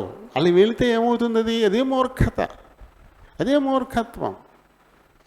తెలుస్తుంది, వింటున్నాము, చూస్తున్నాము, అయినా సరే అక్కడికే పోతామంటే ఖచ్చితంగా మూర్ఖత్వం అంటాం. కొంచెం దూరమైనా సరే చెన్నై సీడ్ బాగా కాస్తుంది, లక్షకి వెళ్తే 2 లక్షలు ఇస్తున్నారంట అని అనుకుంటే ఏం చేస్తాం? అదే మాట ఎక్కువ మంది చెప్తారు అనుకోండి, దూరమైనా అక్కడికే వెళ్తాం. అంతేగాని ఇది దగ్గర ఉంది కదా అని చెప్పి అది సరిగా కాయకపోయినా అది తెచ్చుకుంటామా? అది తెచ్చుకుంటే దాన్ని మూర్ఖత్వం అంటాం కదా. మరి ఈ లోక సంబంధమైన విషయాలు ఇంత తెలివిగా నడుచుకుంటామే. ఇవన్నీ శాశ్వతమేం కాదు. ఏం నచ్చితే ఈ సంవత్సరం చేస్తాం, వచ్చే సంవత్సరం చేస్తాం, ఆ తర్వాత అది మానేస్తాం, మళ్ళీ ఇంకోటి చేసుకుంటాం. ఏ పని మనకి శాశ్వతం కాదు కదా, వెళ్ళిపోతాం. అలాగే అశాశ్వతమైనది చిన్న చిన్న వాటి విషయంలోనే మనం జాగ్రత్తగా ఆలోచించేటప్పుడు దేవుని శాశ్వత రాజ్యం, ఉన్నతమైన పరిశుద్ధ స్థలాలను నివసించేటువంటి దేవునితో కూడా ఉండాలి అనేటువంటి కోరికను సిద్ధించుకోవడానికి మనం ఏం చేయాలి? మరి ఎలా ఉండాలని ఆయన కోరుతున్నాడు అలా ఉండాలి కదా. అలా లేకపోతే అది మూర్ఖత్వం అవుతుంది కదా. ఆయన పరిశుద్ధ మరి పర్వతం మీద మనం ఉండాలనేది బలమైన మన కోరిక కదా. ఇంకా యెహోవాను బట్టి ఆనందించగలిగేటువంటి హృదయం కూడా. ఎవరు అలా ఉండగలుగుతారు? యెహోవా ఆజ్ఞలు ఎవరికి ప్రియమో, ఆయన నిబంధనలు ఎవరికి ప్రియమో, ఒకవేళ కొన్ని సమయాల్లో వాటి వల్ల మనకి ఇబ్బంది కలిగినా, మంచి గౌరవం దక్కకపోయినా, ద్వేషం వచ్చిన, ఇతరులు మళ్ళీ ద్వేషించిన, దాన్ని బట్టి ఆనందించేటువంటి వారు దాన్ని విడిచిపెట్టకుండా ఉంటారు. అది కదా నిజంగా రూపాంతరం చెందినటువంటి హృదయం అంటే. దేవుడు మనల్ని బట్టి ఆనందించాలి అంటే ముందు మనం ఆయనను బట్టి ఆనందించాలి కదా. యెషయా 58:13 నుంచి మనం చదువుతాం కదా. అక్కడ అందులో కొంచెం కిందికి రా. యెహోవాను బట్టి, అది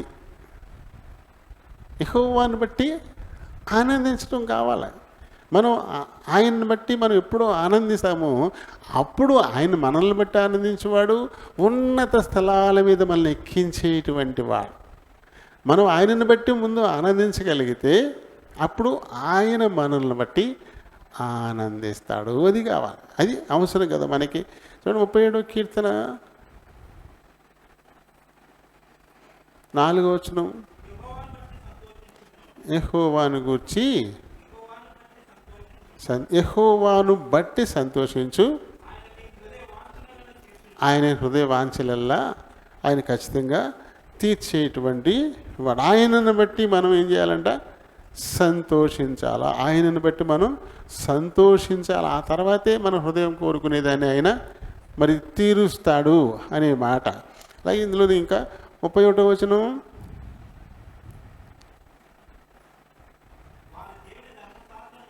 వారి దేవుని ధర్మశాస్త్రము వారి హృదయములోనున్నది, వారి అడుగులు చాలు.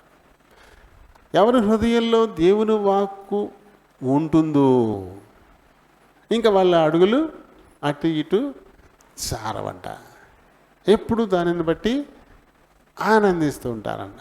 ఎప్పుడు ఆనందిస్తారు? దేవుడు వారిని బట్టి ఆనందించేవాడు కాబట్టి వారిని హెచ్చిస్తాడు. ఎప్పుడు కూడా ఎప్పుడు పైన పెడతాడు. మరి అసలు హృదయమే దున్నబడకపోతే, అది కఠినంగా రాయిలాగా ఉండిపోతే, ఇంకా వాక్కు ఎలా ఉంటుంది ఆ హృదయంలో? చేను దున్నవాడకుండా నాట్లేసేస్తే ఎలా నాటుకుంటుంది అది? అది ఎండిపోయేది కదా, నాశనమైపోయేది.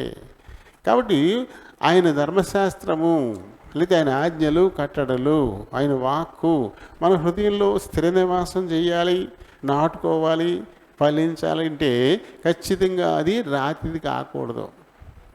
అది మెత్తని చేయబడాలి, అది దున్నబడాల్సిందే. లేకపోతే ఏమవుతుంది, కాస్తంత ఒత్తిడి వచ్చేసరికల్లా, కాస్త గట్టిగా ఎండగాసేటప్పటికల్లా వేరు లేని మొక్క ఎండిపోద్ది. అలాగే కొంచెం శ్రమ గట్టిగా వచ్చేసరికి విశ్వాసం లేని మనుషులు లొంగిపోతారు. ఆ హృదయం మారిపోతూ ఉంటుంది. అది శాశ్వతంగా రూపాంతరం చెందేదిగా ఉండదు. హబక్కుక్కు చెప్తాడు చాలా చక్కగా. హబక్కుక్కు 3:17-18 వచనాలు మనం చదివితే చూడండి, ఎవరి హృదయంలో దేవుని వాక్కు నాటుకొని అది స్థిరంగా ఉంటుందో వాళ్ళ అడుగులు జారవు అని కీర్తనకారుడు చెప్పాడు. అలాగే ఇక్కడ ఈ రచయిత చెప్తున్నట్టు, ఈ రచయిత ఏం చెప్తున్నాడు? అంజూరపు చెట్లు పూయకుండానను, ద్రాక్ష చెట్లు ఫలింపకపోయినను, ఒలీవ చెట్లు కాపలేకపోయినను, పంట రాకపోయినను, శాలలో పశువులు లేకపోయినను, ఇవేమి లేకపోయినా సరే నేను యెహోవా యందు ఆనందిస్తాను. ఏమీ లేకపోయినా సరే యెహోవా యందు ఆనందిస్తాను. ఎవరు చెప్పగలుగుతారు అలా? ఎవరి హృదయంలో దేవుని వాక్కు సుఖ నివాసం చేస్తుందో వారు ఈ లోక సంబంధంగా వచ్చి వీటిని బట్టి పెద్దగా సంతోషించరు. ఒక రాలేదని చెప్పేసి దుఃఖపడరు. ఎందుకంటే ఇవన్నీ అశాశ్వతమనే కదా. శాశ్వతమైన వాటి కోసం ఆశపడుతుంటారు అంతే. ఇంకా కిందకి, నా రక్షణకర్త అయిన నా దేవుని యందు నేను సంతోషిస్తాను. ఆయన యందు సంతోషించాలి. ఏమీ లేవంట, పంటలు ఏమీ లేవు, ఏమీ లేవు, అసలు ఏమీ లేవు. ఆ తోటలో ఏ చెట్టు పూయట్లేదు, ఫలించట్లేదు. అలాగే శాలలో ఏ గొర్రెలు మేకలు అవి కూడా ఫలించట్లేదు. అసలు ఏమీ లేవు. ఇవేమీ లేకపోయినా సరే నా రక్షణకర్త నాకున్నాడు, ఆయనను బట్టి నేను సంతోషిస్తాను. మనం ఆయన్ని బట్టి సంతోషిస్తే చాలు, అన్నీ వచ్చేస్తాయి మనకి, అన్నీ వచ్చేస్తాయి. ఒకవేళ లేకపోవడానికి ఒక కారణం కావచ్చు. లేకపోయినా సంతోషిస్తాడా? లేకపోయినా విశ్వాసిగా స్థిరంగా ఉంటాడా? లేకపోయినా నన్ను వెంబడిస్తాడా?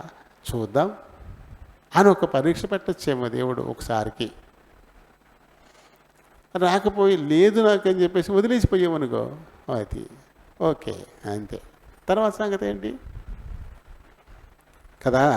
ఆయనను బట్టి మనం ఆనందించాలి, ఆయనను బట్టి మనం సంతోషించాలి. అప్పుడే ఆయన అందులో ఉంటాడు ఖచ్చితంగాను. ఇంకా ఎందుకంటే ఇదంతా మనం ఎలా నడుచుకుంటున్నామో, మన ఆలోచనలు ఏంటో, మన పద్ధతులు ఏంటో, పైకి నటిస్తున్నామా, నిజంగానే స్థిరంగా ఉన్నామా? మనుషులను మోసం చేస్తే మోసం చేయొచ్చు, నిన్ను నువ్వు మోసం చేసుకుంటే మోసం చేసుకోవచ్చు. దేవుని ఎప్పుడు కూడా మోసం చేయలేము. ఎందుకంటే ఆయన హృదయ రహస్యాలు ఎరిగినటువంటి వాడు. నీ హృదయంలో నీకే తెలియకుండా దుర్మార్గం ఉండొచ్చు. ఒక్కొక్కసారి ఏదో మాట నేనేనా ఈ మాట మాట్లాడేసింది?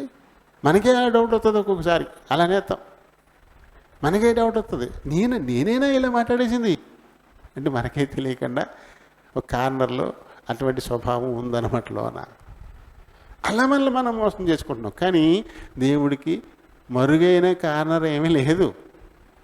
ఆయన కనబడకుండా దాచబడేది అసలు ఏం లేదు. 44వ కీర్తనలో చెప్తాడు చూడండి. 44వ కీర్తన 20-21 వచనాలు.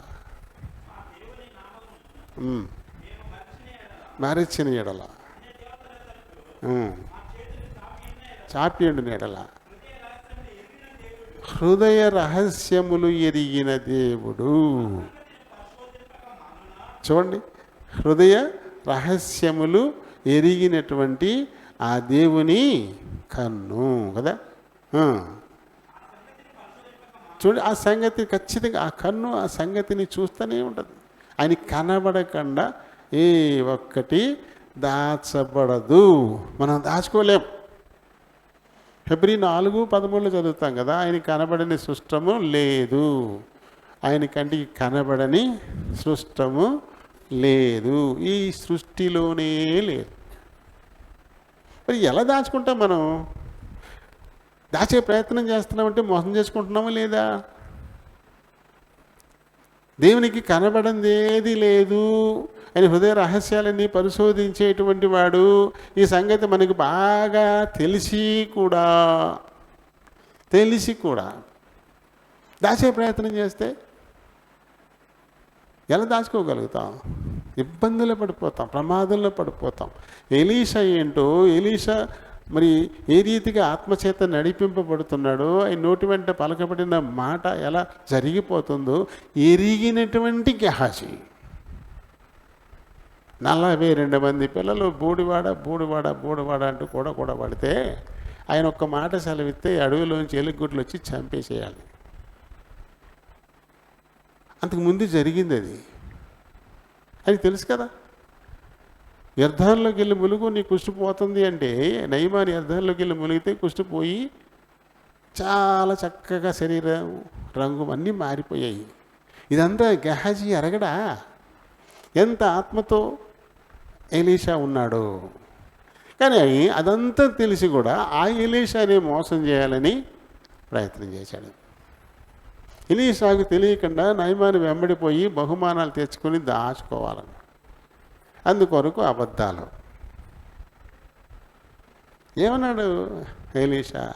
నువ్వు పరుగున పోయి నయమాన్ని కలుసుకున్నప్పుడు నా ఆత్మ నీతో లేదా అన్నాడు. దేవుని ఆత్మకు మరుగైనది ఎక్కడుంది? లేదు కదా. 2వ రాజులు 5వ అధ్యాయము 26వ వచనంలో ఈ మాట మనం చూస్తాం. వదిలే, చదవక్కర్లేదు. 2వ రాజులు 5:26లో ఈ మాట మనం చూస్తాం. ఇంకా తర్వాత కొత్త నిబంధనలకు వస్తే అంతా తెలిసి తమ ఆస్తిని అమ్మేసి అపొస్తలుల పాదాల దగ్గర పెట్టేద్దాం, మనం ఈ సార్వత్రిక సంఘంలో చేరిపోదామని అనుకున్న అననీయ సప్పీరాలు వీటిని బట్టి ఈ నిర్ణయానికి వచ్చారు. ఆ సంగతినే మర్చిపోయి వారి దాపరికెల్లో కొంత దాచుకుందాం అనుకుని ఏమయ్యారు? 2 చచ్చిపోయారు. పరిశుద్ధాత్మను మోసగించడానికి మీరు ఎందుకు ఏకీభవించారు? ఎందుకంటే ఆయనకి ఆ పరిశుద్ధాత్మకి కనబడింది ఏదైనా ఉందా? దేవుని శుద్ధాత్మకు కనిపించని స్థలం అంటూ ఉంటుందా? లేదు కదా. ఎవరు మోసం చేస్తున్నారు? నీ హృదయమే కదా.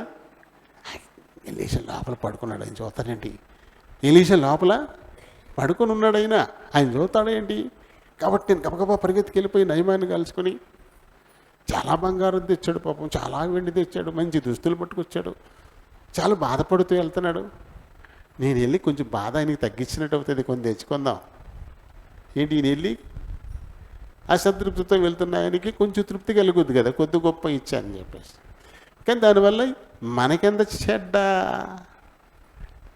పోనీ దాచిపెట్టడం, మళ్ళీ అతిక్రమములు దాచిపెట్టువాడు వర్ధిల్లట. మరి దాచిపెట్టడం ఏంటి? ఎక్కడికి వెళ్ళావు అని అడిగాడు అంటే తెలిసిపోయిందేమో అని చెప్పేసి తప్పు ఒప్పేసుకోవచ్చు కదా. పాపం ఆయన ఇత్తన్నాయి మీరు తీసుకోలేదు, నాకైతే ఆశ కలిగిందండి, ఇది తెచ్చుకున్నానని చెప్పేచ్చు కదా. చెప్పేస్తే ఒకళ్ళు పనిలోంచి తీసేస్తాడేమో, నువ్వు నాతో దగ్గర పని చేయడానికి ఇక పనికి రావు, నువ్వు వెళ్ళిపోవాను అంటాడేమో, అంతకుమించి ఏముంటుంది. కానీ శాపం తరతరాలకు నయమాను వదిలిపెట్టుకుపోతున్న కుష్టు నీ సంతతికి నీకు వచ్చేస్తుందని చెప్పాడు. ఎందుకు ఇంత భయంకరమైన ఇది కదా? దాచిపెట్టడం, తప్పు చేయడం, దాన్ని దాచిపెట్టే ప్రయత్నం చేయడం. దాచిపెట్టడంలోనే మన హృదయం మనల్ని మోసం చేస్తుంది. దేవుడికి తెలియకుండా ఏది లేదు అని తెలిసి కూడా దాయడం, దేవుడికి కనబడకుండా ఉండేది ఏది లేదు అనే సంగతి తెలుసు, మనకి తెలిసిండి కూడా దాద్దామనుకోవడం. అలా ఎవరు చేస్తారు? నేను మన హృదయమే కదా. మన హృదయమే ఆ రకంగా మనల్ని అది మోసం చేస్తుంది. ఇంకా అలాగే టైం అయితే 11:30 అయిపోయింది. అప్పుడే అయిపోయింది అప్పుడు. కిందకు వచ్చేద్దాంలే. ఇంకా ఆజ్ఞను అతిక్రమించడమే పాపం. అవును కదా? ఆజ్ఞను అతిక్రమించడమే పాపం. అంటే దేవునికి ఇష్టం కానిది చేయడం, ఆయన చేయొద్దన్నది చేయడం, అదే కదా పాపం అని చెప్పేసి. అటువంటి పాపాన్ని మన హృదయంలోనే ఉంచుకుని ప్రార్థన చేసి దేవుడి నుంచి నాకేదో దొరుకుతుంది అని ఆశపెట్టుకోవడం, మనల్ని మనం మోసపుచ్చుకోవడం కదా. అది కూడా అంతే కదా. చూడండి 66వ కీర్తనలో 18వ వచనాన్ని చూద్దాం. నేను పాపమును లక్ష్యము చేసిన ఎడలా. అంతే, ఆయన మన వినడు. నా హృదయంలో పాపాన్ని లక్ష్యం చేస్తే, నా హృదయంలో ఇంకా పాపాన్ని అలానే ఉంచుకొని ఉంటే, పాపం అంటే ఏంటి? కొంతమంది అనుకుంటారు నేనేమి హత్యలు చేయట్లేదు కదా, నేనేమి దోపిడీలు చేయట్లేదు కదా, నేను వ్యభిచారం చేయట్లేదు కదా. ఇట్లనే పాపాల కింద మనం అనుకుంటూ ఉంటాం. దేవుడు చేయొద్దన్నది చేయడమే పాపం, అంతే. అదే 1 యోహాను పత్రికలో మనం చూసాము, ఉంటుంది 1 యోహాను పత్రికలోనే మొదటి అధ్యాయం 2వ అధ్యాయంలో కిందకు ఉంటుంది కదా, 3-4 వచ్చిందా? 3-4 ఏముంది అక్కడ? ఒకే ఒక్క మాట, పాపం చేయ ప్రతివాడు ఆజ్ఞను అతిక్రమిస్తున్నాడు, ఆజ్ఞాతిక్రమమే పాపం. ఇదే 1 యోహాను పత్రికలో 3లోనే 4వ వచనంలో మనకి అది కనబడుతుంది. పాపం అంటే ఏంటి? ఆజ్ఞను అతిక్రమించడం. ఆజ్ఞ ఏదైతే దేవుడు చెయ్యొద్దన్నాడో అది చేయడమే పాపం. అది కొన్ని మనకి చిన్నగా అనిపించవచ్చు ఈ లోక సంబంధంగా, దానికి అంత ప్రాధాన్యత లేనిదిగా కూడా మనకు అనిపించవచ్చు ఈ లోక సంబంధంగా. ఈ లోక మర్యాద అది రూపాంతరం చెందాలి కదా, దానికి విలువ ఇవ్వకూడదనే కదా రూపాంతరం చెందడం అంటే. అదే చేస్తూ ఉంటుంది. అంటే అదే పాపమే మన ఒంట్లో ఉండిపోయింది, లోపల హృదయంలో ఉండిపోయింది. కానీ మనం ఏం చేస్తాం? ప్రార్థన చేస్తాం. ఎందుకు చేస్తున్నాం ప్రార్థన? దేవుడు నాకు ఏదో సాయం చేస్తాడనే కదా. ఆల్రెడీ అక్కడ పాపాన్ని ఉంచుకొని, పాపం ఉంటే దేవుడు లక్ష్య పెట్టడనే సంగతి తెలిసి నువ్వు ఇంకా ప్రార్థన చేస్తున్నావు, కనిపెడుతున్నావు అంటే మళ్ళీ మనం మోసం పుచ్చుకున్నట్టే కదా. మన హృదయం మళ్ళీ మోసపుచ్చుతుంది, వృధా ప్రయాసే కదా అది. పాపాన్ని లక్ష్య పెడితే దేవుడు మనం వినడు. మరి యెషయా 59లో మనం చదువుతాం కదా, మీ పాపాలు మీ దోషాలు ఆయనకి మీకు అడ్డుగా వచ్చాయి, అందుకే మీ మనం ఆయనకి వినబడట్లేదు, మీరు ఆయనకి కనబడట్లేదు.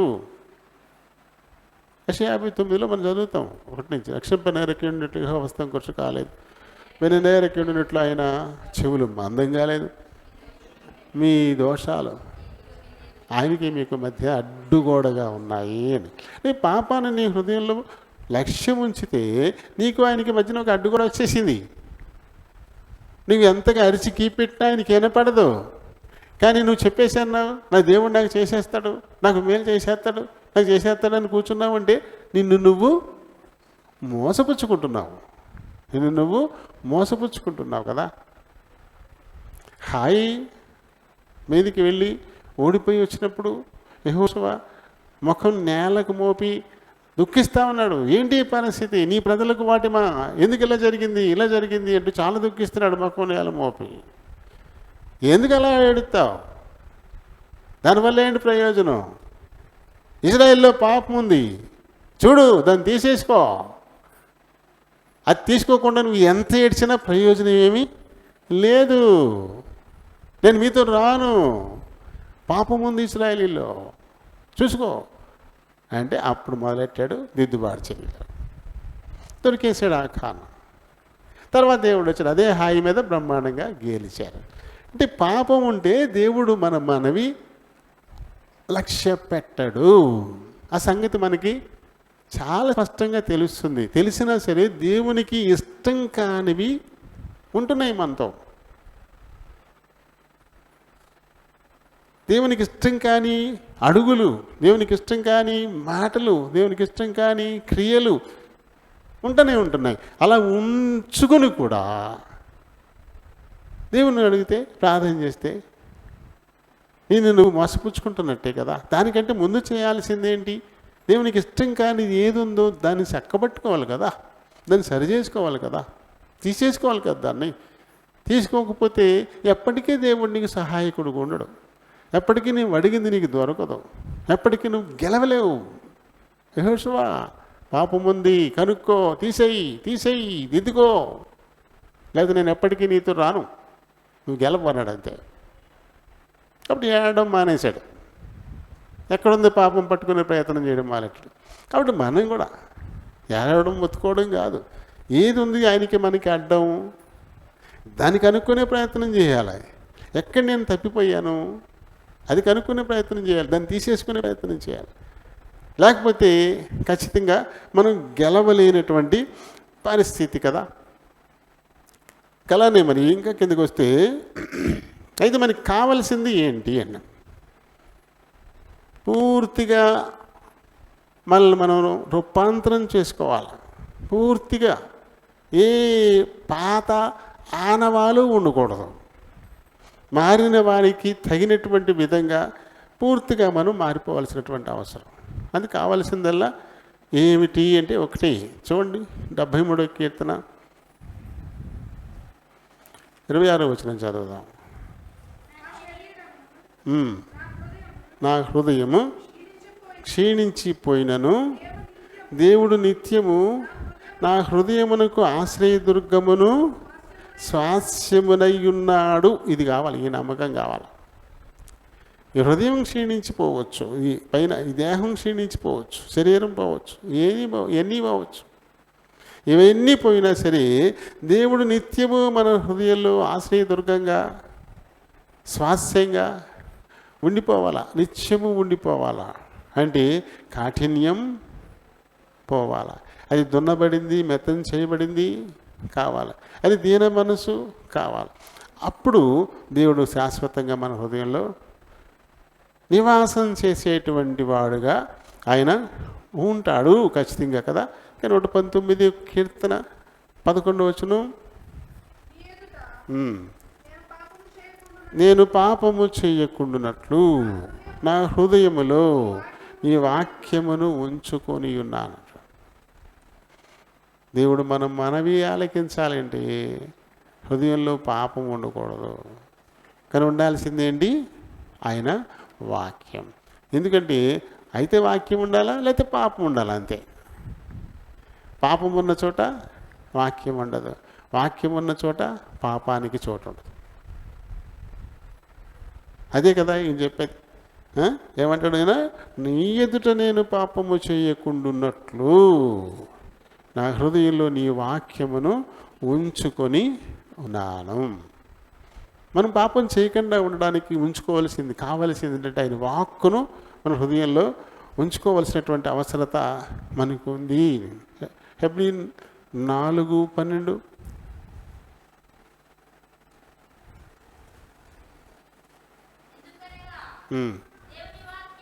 దేవుని వాక్యం అది సజీవమైంది, అది బలం గలది, అది రెండంచులు గల ఎటువంటి ఖడ్గము కంటే కూడా అది వాడిగా ఉండి ప్రాణ ఆత్మలను కీళ్లను మూలుగులను విభజించునంత మట్టుకు దూరుచు హృదయం యొక్క తలంపులను ఆలోచనలను అది శోధిస్తోంది.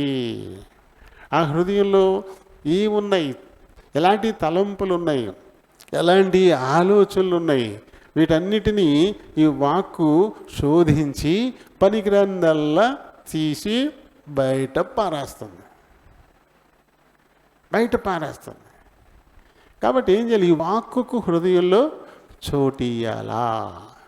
అది ఎలాంటిదంట? రెండంచులు కలిగిన ఖడ్గం. మన ఇంట్లో నైఫ్లు ఉంటాయి, ఓ పక్కే ఉంటుంది దానికి పదును, రెండో పక్క ఉండదు కదా. ఓ పక్కే ఉంటుంది, రెండో పక్క ఉండదు. అది కోత్తాకి పనికి వస్తుంది కానీ గుచ్చడానికి పనికిరాదు. అది గుచ్చడానికి పనికి రావాలంటే రెండో వైపు కూడా పదును ఉండాలి. అప్పుడు ఊరికి వెళ్ళిపోద్ది లోపల, రెండు పక్కల కోసుకుంటూ లోపలికి వెళ్ళిపోతాను. రెండంచులు కలిగిన ఖడ్గం అంటే దానికి అంత విలువ ఉంది. అటువంటిది యుద్ధాల్లో వాడతారు. అట్లా యుద్ధ రంగంలో శత్రువులతో యుద్ధం చేయడానికి ఆ కత్తులను వాడతారు. వాటికంటే కూడా బలమైందంట ఈ వాక్ అదేం చేస్తుంది? ఎదురుకుండా ఉండే శరీరాల్లో దూరుతుంది అంతవరకే. ఇది అలా కాదు, అక్కడికి వెళ్ళిపోతుంది. ప్రాణాత్మలను, కేళ్లను, మూలుగుల్లో కూడా వెళ్ళిపోతుందంట. అక్కడ దాకా వెళ్ళిపోతే మన ప్రాణం ఎక్కడ పుడుతుంది? మన ప్రాణం అంటే రక్తమే కదా. రక్తం పుట్టే చోటు ఏదనుకుంటున్నారు? మూలుగే. ఎముకల్లోని మూలుగుల్లోనే రక్తం తయారవుతుంది. అదే మన ప్రాణం. రక్తమే ప్రాణం కదా. అంటే ఎక్కడుంది మన ప్రాణం? మూలుగుల్లో ఉంది. అక్కడి నుంచి అక్కడ దాకా పోద్దంటది. ఆ మూలుగుల్లో కూడా వెళ్ళిపోతుందంట దేవుని వాక్. విభజించేస్తుంది, విడగొట్టేస్తుందంట. అలాంటి వాక్కుని హృదయంలో చోటిస్తే అది క్లియర్ చేసేస్తుంది. ఇంకేం ఉండదు. దేవునికి ఇష్టం కానిదంటూ ఇంకేమీ నీ హృదయంలో ఉండదుగా ఉండదు. కాబట్టి ఆ హృదయం నిన్ను మోసం చేసే పరిస్థితి కూడా ఇంకా ఉండదు. అందుకే కీర్తనకారుడు ఏమంటాడు? నీ ఎదుట నేను పాపము చేయకుండానట్లు నా హృదయంలో నీ వాక్కును నేను ఉంచుకుంటాను. అది రెండంచులు కలిగిన ఖడ్గం లాంటిది. ఎక్కడెక్కడ చేడుగుందో అక్కడ దాకా వెళ్ళిపోతుంది. అది విడగొట్టేస్తుంది. ఇది తప్పు, ఇది ఒప్పు, విడగొట్టి పారేస్తుంది. కాబట్టి తప్పులన్నీ ఏరి నేను బయట పారేసేస్తాను. ఏది ఒప్పో దాన్ని ఉంచుకుంటాను. ఆ రకంగా నా హృదయాన్ని నేను ఇంకా ఇంకా ఇంకా ఇంకా దిద్దుకుంటాను అనే మాట కదా. ఇంకా టైం 11:12 వెళ్ళిపోదాం. ముందుకి ఇంకా ముగించేద్దాం. ఇక ముగింపుకి వచ్చేద్దాం. ఇంకా వివరణలోకి బాగా ఇంకా వెళ్ళలేము.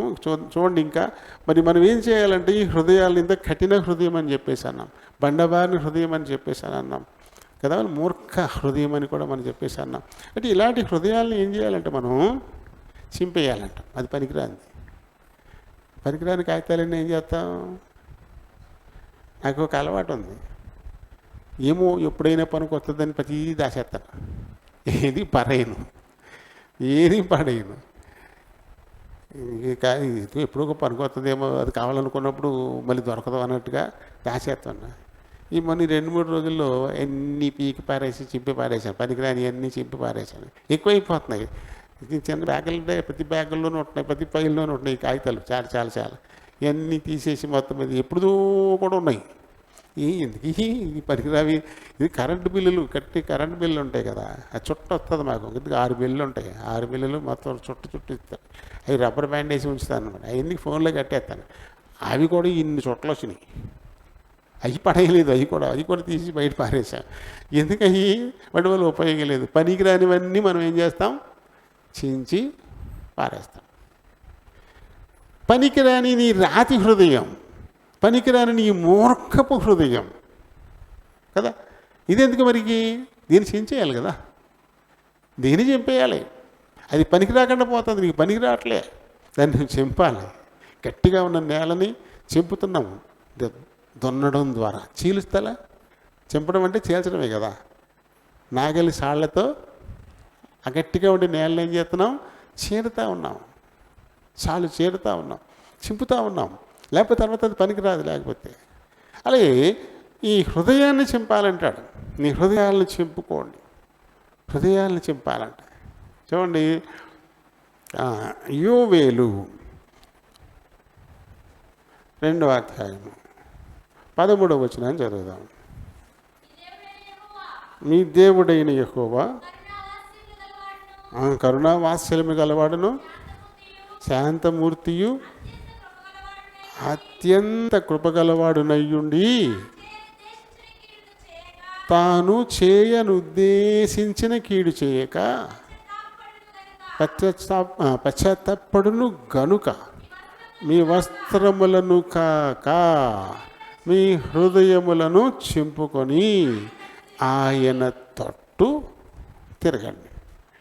అంటే ఏదైనా కష్టం వచ్చినప్పుడు ఏం చేస్తారు మనుషులు? పై గుడ్డలు చెప్పుకుంటారు. పాత నిబంధనలో బాగా ఎక్కువ అలవాటు ఉంది అది. ఏదైనా కష్టం కలిగినప్పుడు, నష్టం కలిగినప్పుడు, బాగా దుఃఖం వచ్చినప్పుడు వస్త్రాలు చింపుకొని ధూళిలో కూర్చుంటారు, ధూళి పోసుకుంటూ ఉంటారు. అది వస్త్రాలు చింపుకుంటే ఏంటి లాభం? చింపాల్సిందేంటి? బండబారిపోయిన నీ హృదయాన్ని కదా, మూర్ఖతతో నిండిపోయిన నీ హృదయాన్ని కదా, మీ వస్త్రాలు కాదు చింపుకునేది. వస్త్రాలు చింపుకొని బోరు బోరు బోరు బోరున ఏడవడం వల్ల ఏంటి లాభం? లాభం ఏం లేదు. చింపాల్సింది నీ హృదయం. ఆ రాతి హృదయాన్ని చింపాలి. అందులో ఉన్న మూర్ఖతను తీసేయాలి. స్పందించాలి అది ఖచ్చితంగా. అలా చేయండి. అప్పుడు దేవుడు మీకు ఒకవేళ కీడు చేద్దామనుకున్నా ఆయన పశ్చాత్తాపడి చేయాలనుకున్న కీడు చేయకుండా ఆయన మానేస్తాడు. ఎందుకంటే ఆయన క్షమించడానికి ఇష్టపడేవాడు కదా. నిర్గమకాండం 34:6 మనం చూస్తాం. ఆయన దాటి వెళ్ళుచు కనికరము, దయ, దీర్ఘశాంతము, విస్తారమైన కృపాసత్యాలు కలిగిన దేవుడైనా ఆయన కృప చూపిస్తాడు. 1000 మందికి కృప చూపిస్తాడు. కాబట్టి నీ హృదయాలను చింపుకో. నీ హృదయాన్ని చింపుకో. నీ దుస్తుల్ని చింపుకోవడం కాదు, జుట్టు పీక్కోవడం కాదు, దుమ్ము పోసుకోవడం కాదు, ఏడు పెట్టి శోకండాలు పెట్టి ఏడవడం కాదు చేయాల్సింది. నీ హృదయం అది మెత్తన చేయబడాలి, అది నలగాల, అది దున్నబడాల. అప్పుడే అందులో ఈ పాపము కనపడదు. పనికిరానిది ఏది ఉండదు. ఇంకా ఎందుకు నేలను దున్నుతాం? అందులో పనికిరాని ఏమైనా ఉన్నాయేమో అని, మొక్కకి నాటుకోవడానికి ఎదగడానికి అడ్డొచ్చి ఏమైనా ఉన్నాయేమో తీసేయడానికి కదా నేలను దున్నేది, తిరిగేసేది. అలాగే ఆత్మీయంగా ఫలించడానికి ఏమి అడ్డంగా హృదయంలో ఉన్నాయో వాటిని తీసేయడానికే కదా ఈ హృదయాన్ని ఏం చేయాలంటే దున్నాలి, చింపేయాలంటాడు ఆయన. కానీ మీకా 7వ అధ్యాయము 18-19 వచనాలు. మీకా 7:18-19 వచనాలు. తన స్వాస్యములో శేషించిన వారి దోషమును పరిహరించి వారు చేసిన అతిక్రమముల విషయమై వారిని క్షమించు దేవుడైనా నీతో సముడైన వాడు ఉన్నాడా? లేదు. క్షమించడానికి చాలా ఇష్టపడే దేవుడు ఆయన. అది ఎవరు తమ హృదయాలను చింపుకుంటారో, ఈ రాతి హృదయాలను చింపుకుంటారో, మూర్ఖ హృదయాలను చింపుకుంటారో, అటువంటి వారి దోషాలన్నిటినీ కూడా క్షమించడానికి, కడిగేసేయడానికి మన యెహోవాను మించిన దేవుడు లేనే లేడు అని మీకా ప్రకటిస్తూ ఉన్నాడు కదా. మీ స్వాస్యములో శేషించిన వారి దోషమును పరిహరించి వారు చేసిన అతిక్రమముల విషయమై వారిని క్షమించు దేవుడవైన నీతో సముడైన దేవుడున్నాడా? ఆయన కనికరము చూపుట యందు సంతోషించువాడు గనుక నిరంతరము కోపపడడు. ఆయన మరలా మన యందు జాలిపడును, మన దోషములను అణిచివేయును, వారి పాపములన్నిటినీ సముద్రపు అగాధములో నువ్వు పడవేతువు. మన దేవుని లక్షణాలు ఇవి. కాబట్టి ఏం చేయాలి? ఈ మోసగిస్తున్న ఈ హృదయాన్ని చించిపారేయాలి. ఈ మోసం చేసే హృదయాన్ని చించిపారేయాలి. ఈ రాతి హృదయం, పాషాణ హృదయాన్ని చించిపారేయాలి. మోసం చేసే, అలాగే మూర్ఖతతో నిండిపోయినటువంటి ఆ ప్రాచీన స్వభావం దాన్ని చించిపారేయాలి. లేకపోతే అది మనల్ని మోసం చేస్తూనే ఉంటుంది. మనం మోసగింపబడుతూనే ఉంటాము. హృదయంలో పాపాన్ని లక్ష్యం చేస్తూనే దేవా నువ్వు నాకు సహాయం చేస్తావు అని నమ్మి మోసపోతూనే ఉంటాం. నేరుగా చెప్తున్నాడు ఆయన, నీ హృదయంలో పాపం ఉంచుకుంటే, మీలో పాపం ఉంచుకుంటే నా సహాయం మీకు దొరకదు, నేను మీతో ఉండను. యెహోషువ, పాపం ఉంది ఇశ్రాయేలీలో, పట్టుకోదాన్ని, వెతుకు, తీసేయి, లేకపోతే నేను మీతో రాను. హాయి మీదే కాదు, ముందు ముందు మీరు ఓడిపోతూనే ఉంటారు. మీరు గెలవరు. నా సహాయం మీకు అందదుగాక అందదు. నేల మూపి ఏడవడం కాదు నువ్వు చేయాల్సింది. ఎక్కడుందో పాపం పట్టుకో, వెతుకు అన్నాడు. అది ఇశ్రాయేలీ సమాజం అంతటి నిమిత్తము యెహోషువకు దేవుడిచ్చిన మాట. అది ఇప్పుడు మనకిస్తున్న మాట. వ్యక్తిగతంగా మనం తీసుకోవాలా? దుఃఖిస్తున్నావా? చింతిస్తున్నావా? బాధపడుతూ ఉన్నావా? గొడవలు చెప్పుకుంటున్నావా? జుట్టు పీక్కుంటున్నావా? ఇవి కాదు నువ్వు చేయాల్సింది. తేటగా నేను నీకు కనబడాలన్నా, నీ మనవి నాకు వినబడాలన్నా, నీకు నాకు మధ్యనున్నది ఏదో, ఆ పాపం ఏదో పట్టుకోదాన్ని, దాన్ని తీసేయి. ఓ పక్కన పాపాన్ని లక్ష్య పెడుతూనే, నాకు ఇష్టం కానీ నువ్వు చేస్తూనే, నువ్వు సుఖండాలు పెట్టి నన్ను వేడుకుంటే అది నాకు వినపడద్దా? వినపడదు నాకు. అది నేను వినగాక విన్నావు. ఖండితంగా దేవుడు చెప్పేస్తా ఉన్నాడు. ఏం చేయాలి మనం? ఇప్పుడు శోధించాలి. నీకు ఇష్టం కానివి ఏమున్నాయి నాలో? అవి కనబడకుండా నా హృదయం నన్ను మోసం చేస్తుంది. అదేదో నాకు చూపించు. ఎందుకంటే నాకు తెలుసుంటే నేను ఉంచుకోను కదా.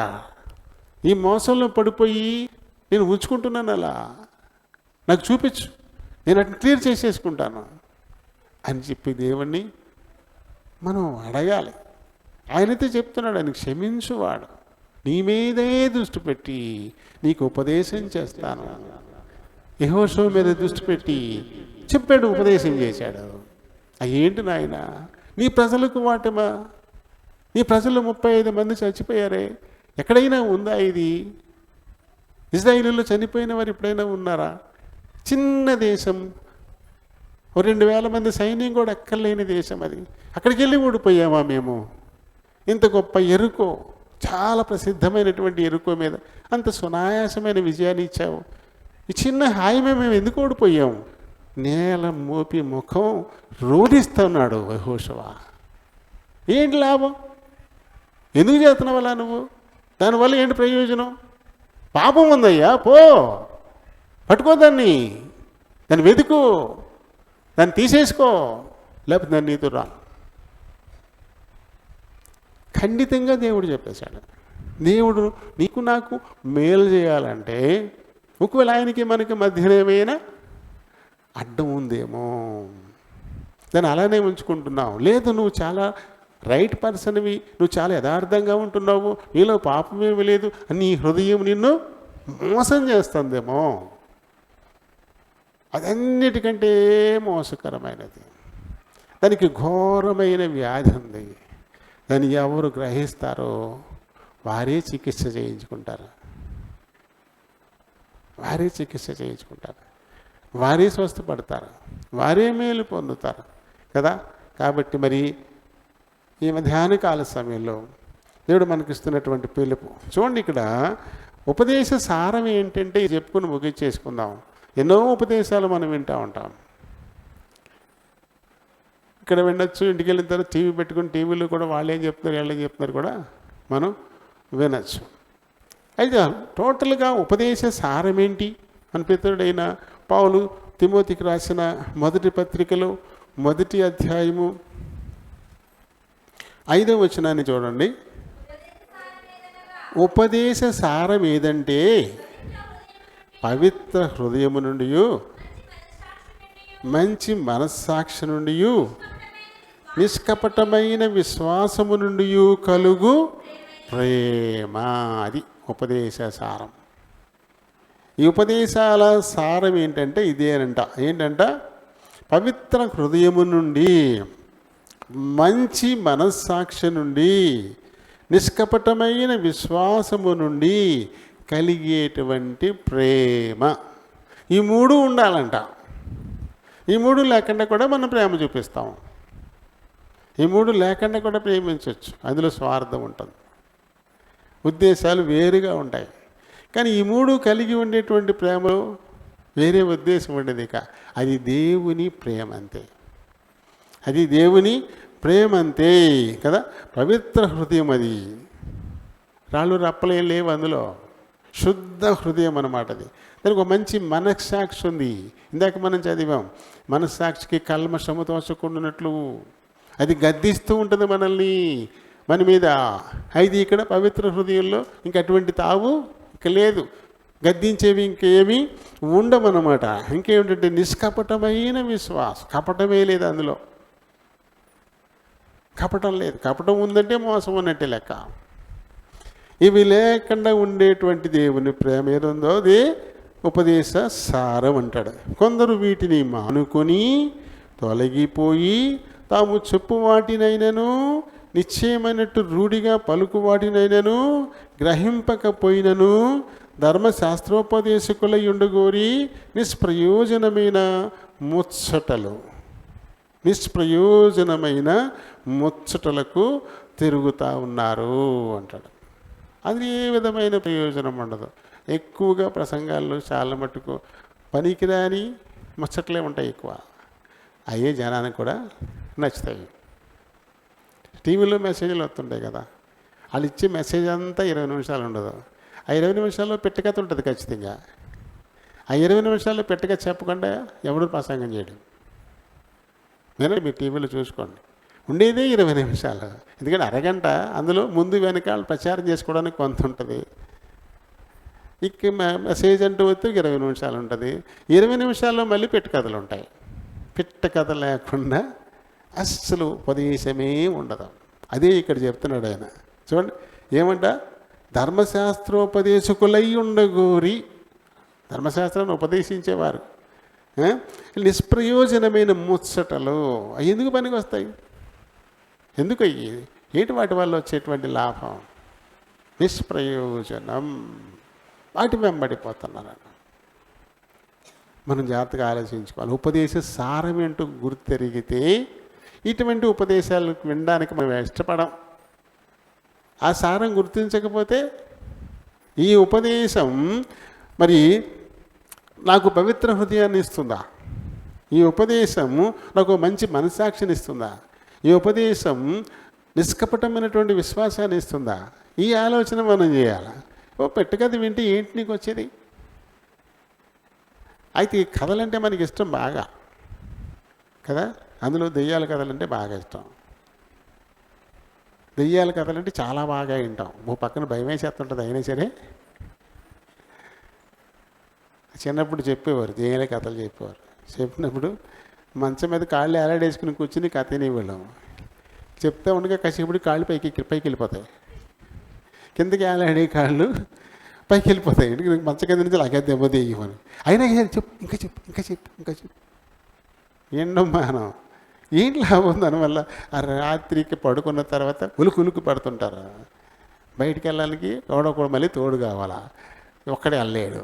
అయినా సరే అది వినడానికి అంత ఇష్టంగా ఉంటాయి. అయ్యా మన ధైర్యాన్ని ఇస్తాయా? మన ధైర్యాన్ని ఇవ్వు. అయినా సరే అయ్యే వింటాం మనం. అవి బాగా ఇష్టంగా ఉంటాయి మనకి కదా. కాబట్టి అవి నిష్ప్రయోజనము. అది ఆలోచించాలి. ఇదని వింటున్నాము, ఒక ఉపదేశాన్ని వింటున్నాము అంటే అది కనుక నీకు ఖచ్చితంగా పవిత్ర హృదయాన్ని ఇస్తుందా? నీ హృదయాన్ని పవిత్రపరుస్తుందా? నీ మనస్సాక్షిని ప్రోక్షిస్తుందా? లోపల లేదిగా చేస్తుందా? ఇవి కావాలి మనకి. నిష్కపటమైన విశ్వాసిగా నిన్ను తయారు చేయడానికి ఏమైనా ఉపయోగపడుతుందా? కదా. ఇవి అందుకే దురద చెవులు గలవాళ్ళు ఇలాంటివి వినడానికే ఇష్టపడతారు. కాబట్టి మన మెసేజ్ని బాగా జనం వినాలి, మనకి మంచి టీఆర్పీ రేట్ రావాలి, ఇంతమంది వీక్షించారు. కాబట్టి ఏం చేయాలి? ఇప్పుడు కథ ఆయన వస్తుందా, బలి కథలు చెప్తారు. ఆయన గబగబా పెట్టేసుకుంటారు అనమాట. ఆ కథ వినడానికి, వాక్యం వినడానికి కాదు. వాళ్ళు టీఆర్పీ రేటింగ్ వస్తుంది కదా, అది కావాలి వాళ్ళకి. వద్దు. అలా మనల్ని మోసం చేసుకుంటున్నాం. అలాగే మనం మోసం చేసుకోవడానికి ఈ మధ్య కాలంలో చాలామంది ఉపదేశాలు కూడా ఉపయోగపడుతున్నాయి. మనల్ని మనమే మోసం చేసుకుని ఏం అక్కర్లేదు. ఫలానా వారు ఈ టీవీ ప్రోగ్రాం, ఒక్కరోజు ప్రోగ్రాం కోసం 20,000 స్పాన్సర్ చేశారు. వాళ్ళ ఇంట్లో ఉద్యోగం వచ్చేసింది. 30,000 స్పాన్సర్ చేశారు. 10 ఏళ్ల నుంచి బిడ్డల కోసం ఎదురు చూస్తున్నారు. అబ్బాయి పుట్టేశాడు. 30,000 స్పాన్సర్ చేశారు. అమ్మాయికి ఎన్నో ఏళ్ళుగా సంబంధాలు చూస్తున్నారు.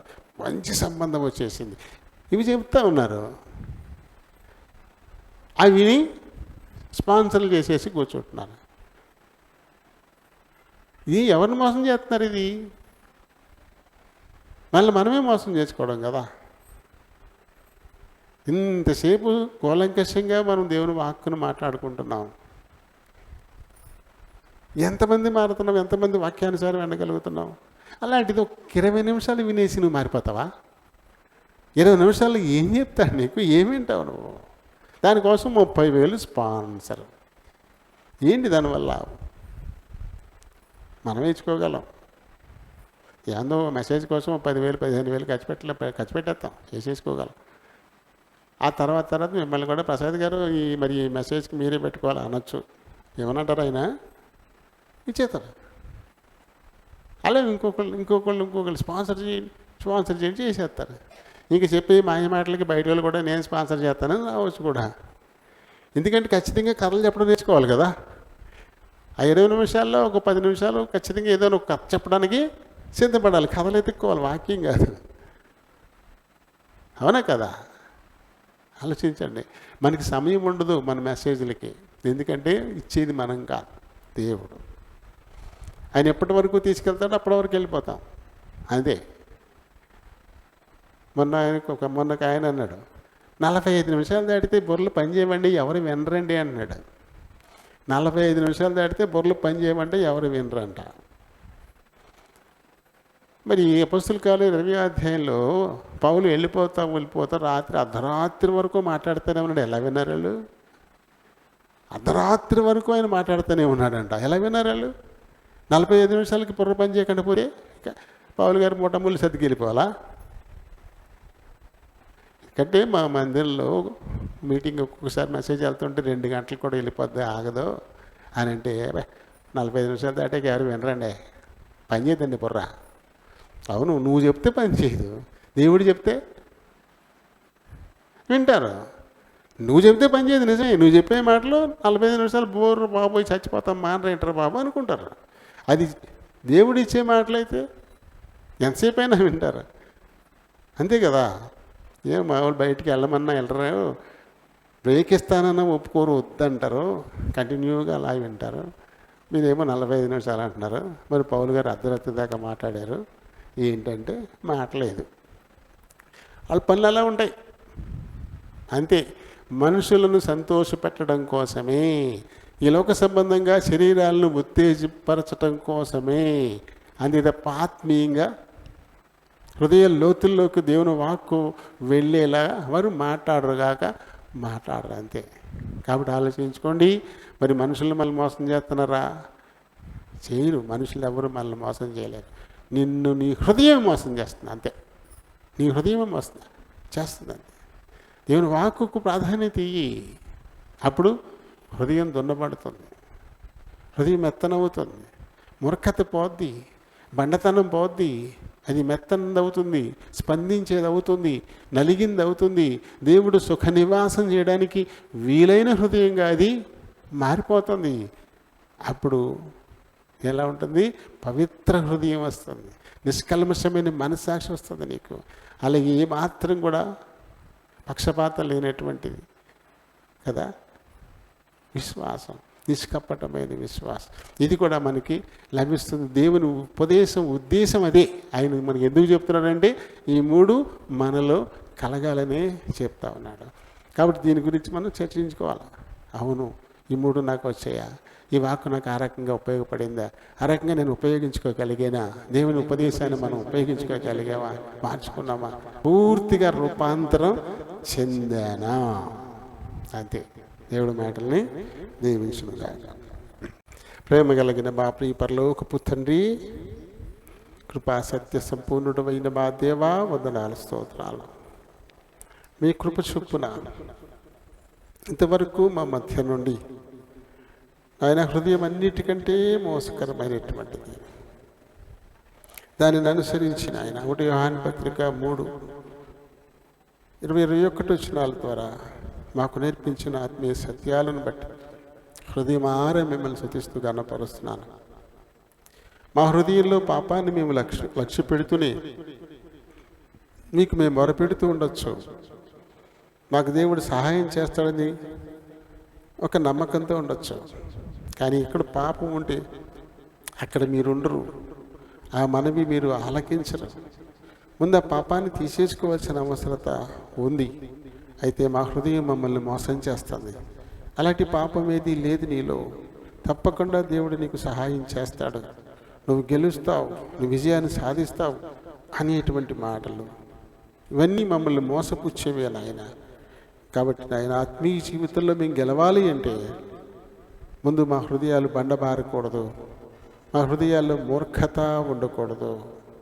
ఖచ్చితంగా నాయన ఆ బండబారిన హృదయాన్ని మేము చించాలి, పగలగొట్టాలి. ఆ మూర్ఖ హృదయాన్ని కూడా మేము చింపేసుకోవాలి. అప్పుడు మాత్రమే మమ్మల్ని క్షమించేటువంటి వాడు, పరిశుద్ధపరిచేటువంటి వాడు, మాకు పవిత్ర హృదయాన్ని ఇచ్చేటువంటి వారు, ఓ మంచి మనస్సాక్షి మాకు ఇచ్చేటువంటి వారు, నిష్కపటమైన విశ్వాసాన్ని కూడా మాకు ఇచ్చేటువంటి వారు, సత్యంతో కూడిన ప్రేమను కూడా మీరు మాకు ఇచ్చేటువంటి దేవుడై ఉన్నారు. కాబట్టి మా ప్రియులు విని ఈ మాటలు తమ హృదయాల్లో భద్రపరుచుకొని దాన్ని జాగ్రత్తగా ధ్యానించుకోవడం ద్వారా ఆత్మీయంగా మరింతగా బలపడులాగున సహాయం చేయండి. ఆరాధించబోతున్నారు, మీరు ఆత్మ ఉన్నారు కనుక ఆత్మతో సత్యముతో ఆరాధించులాగున సహాయపడమని మా ప్రభువును మా ప్రియ రక్షకుడునైనా యేసునామని అడిగి వేడుకుంటున్నాను మా పరమ తండ్రి. ఆమేన్.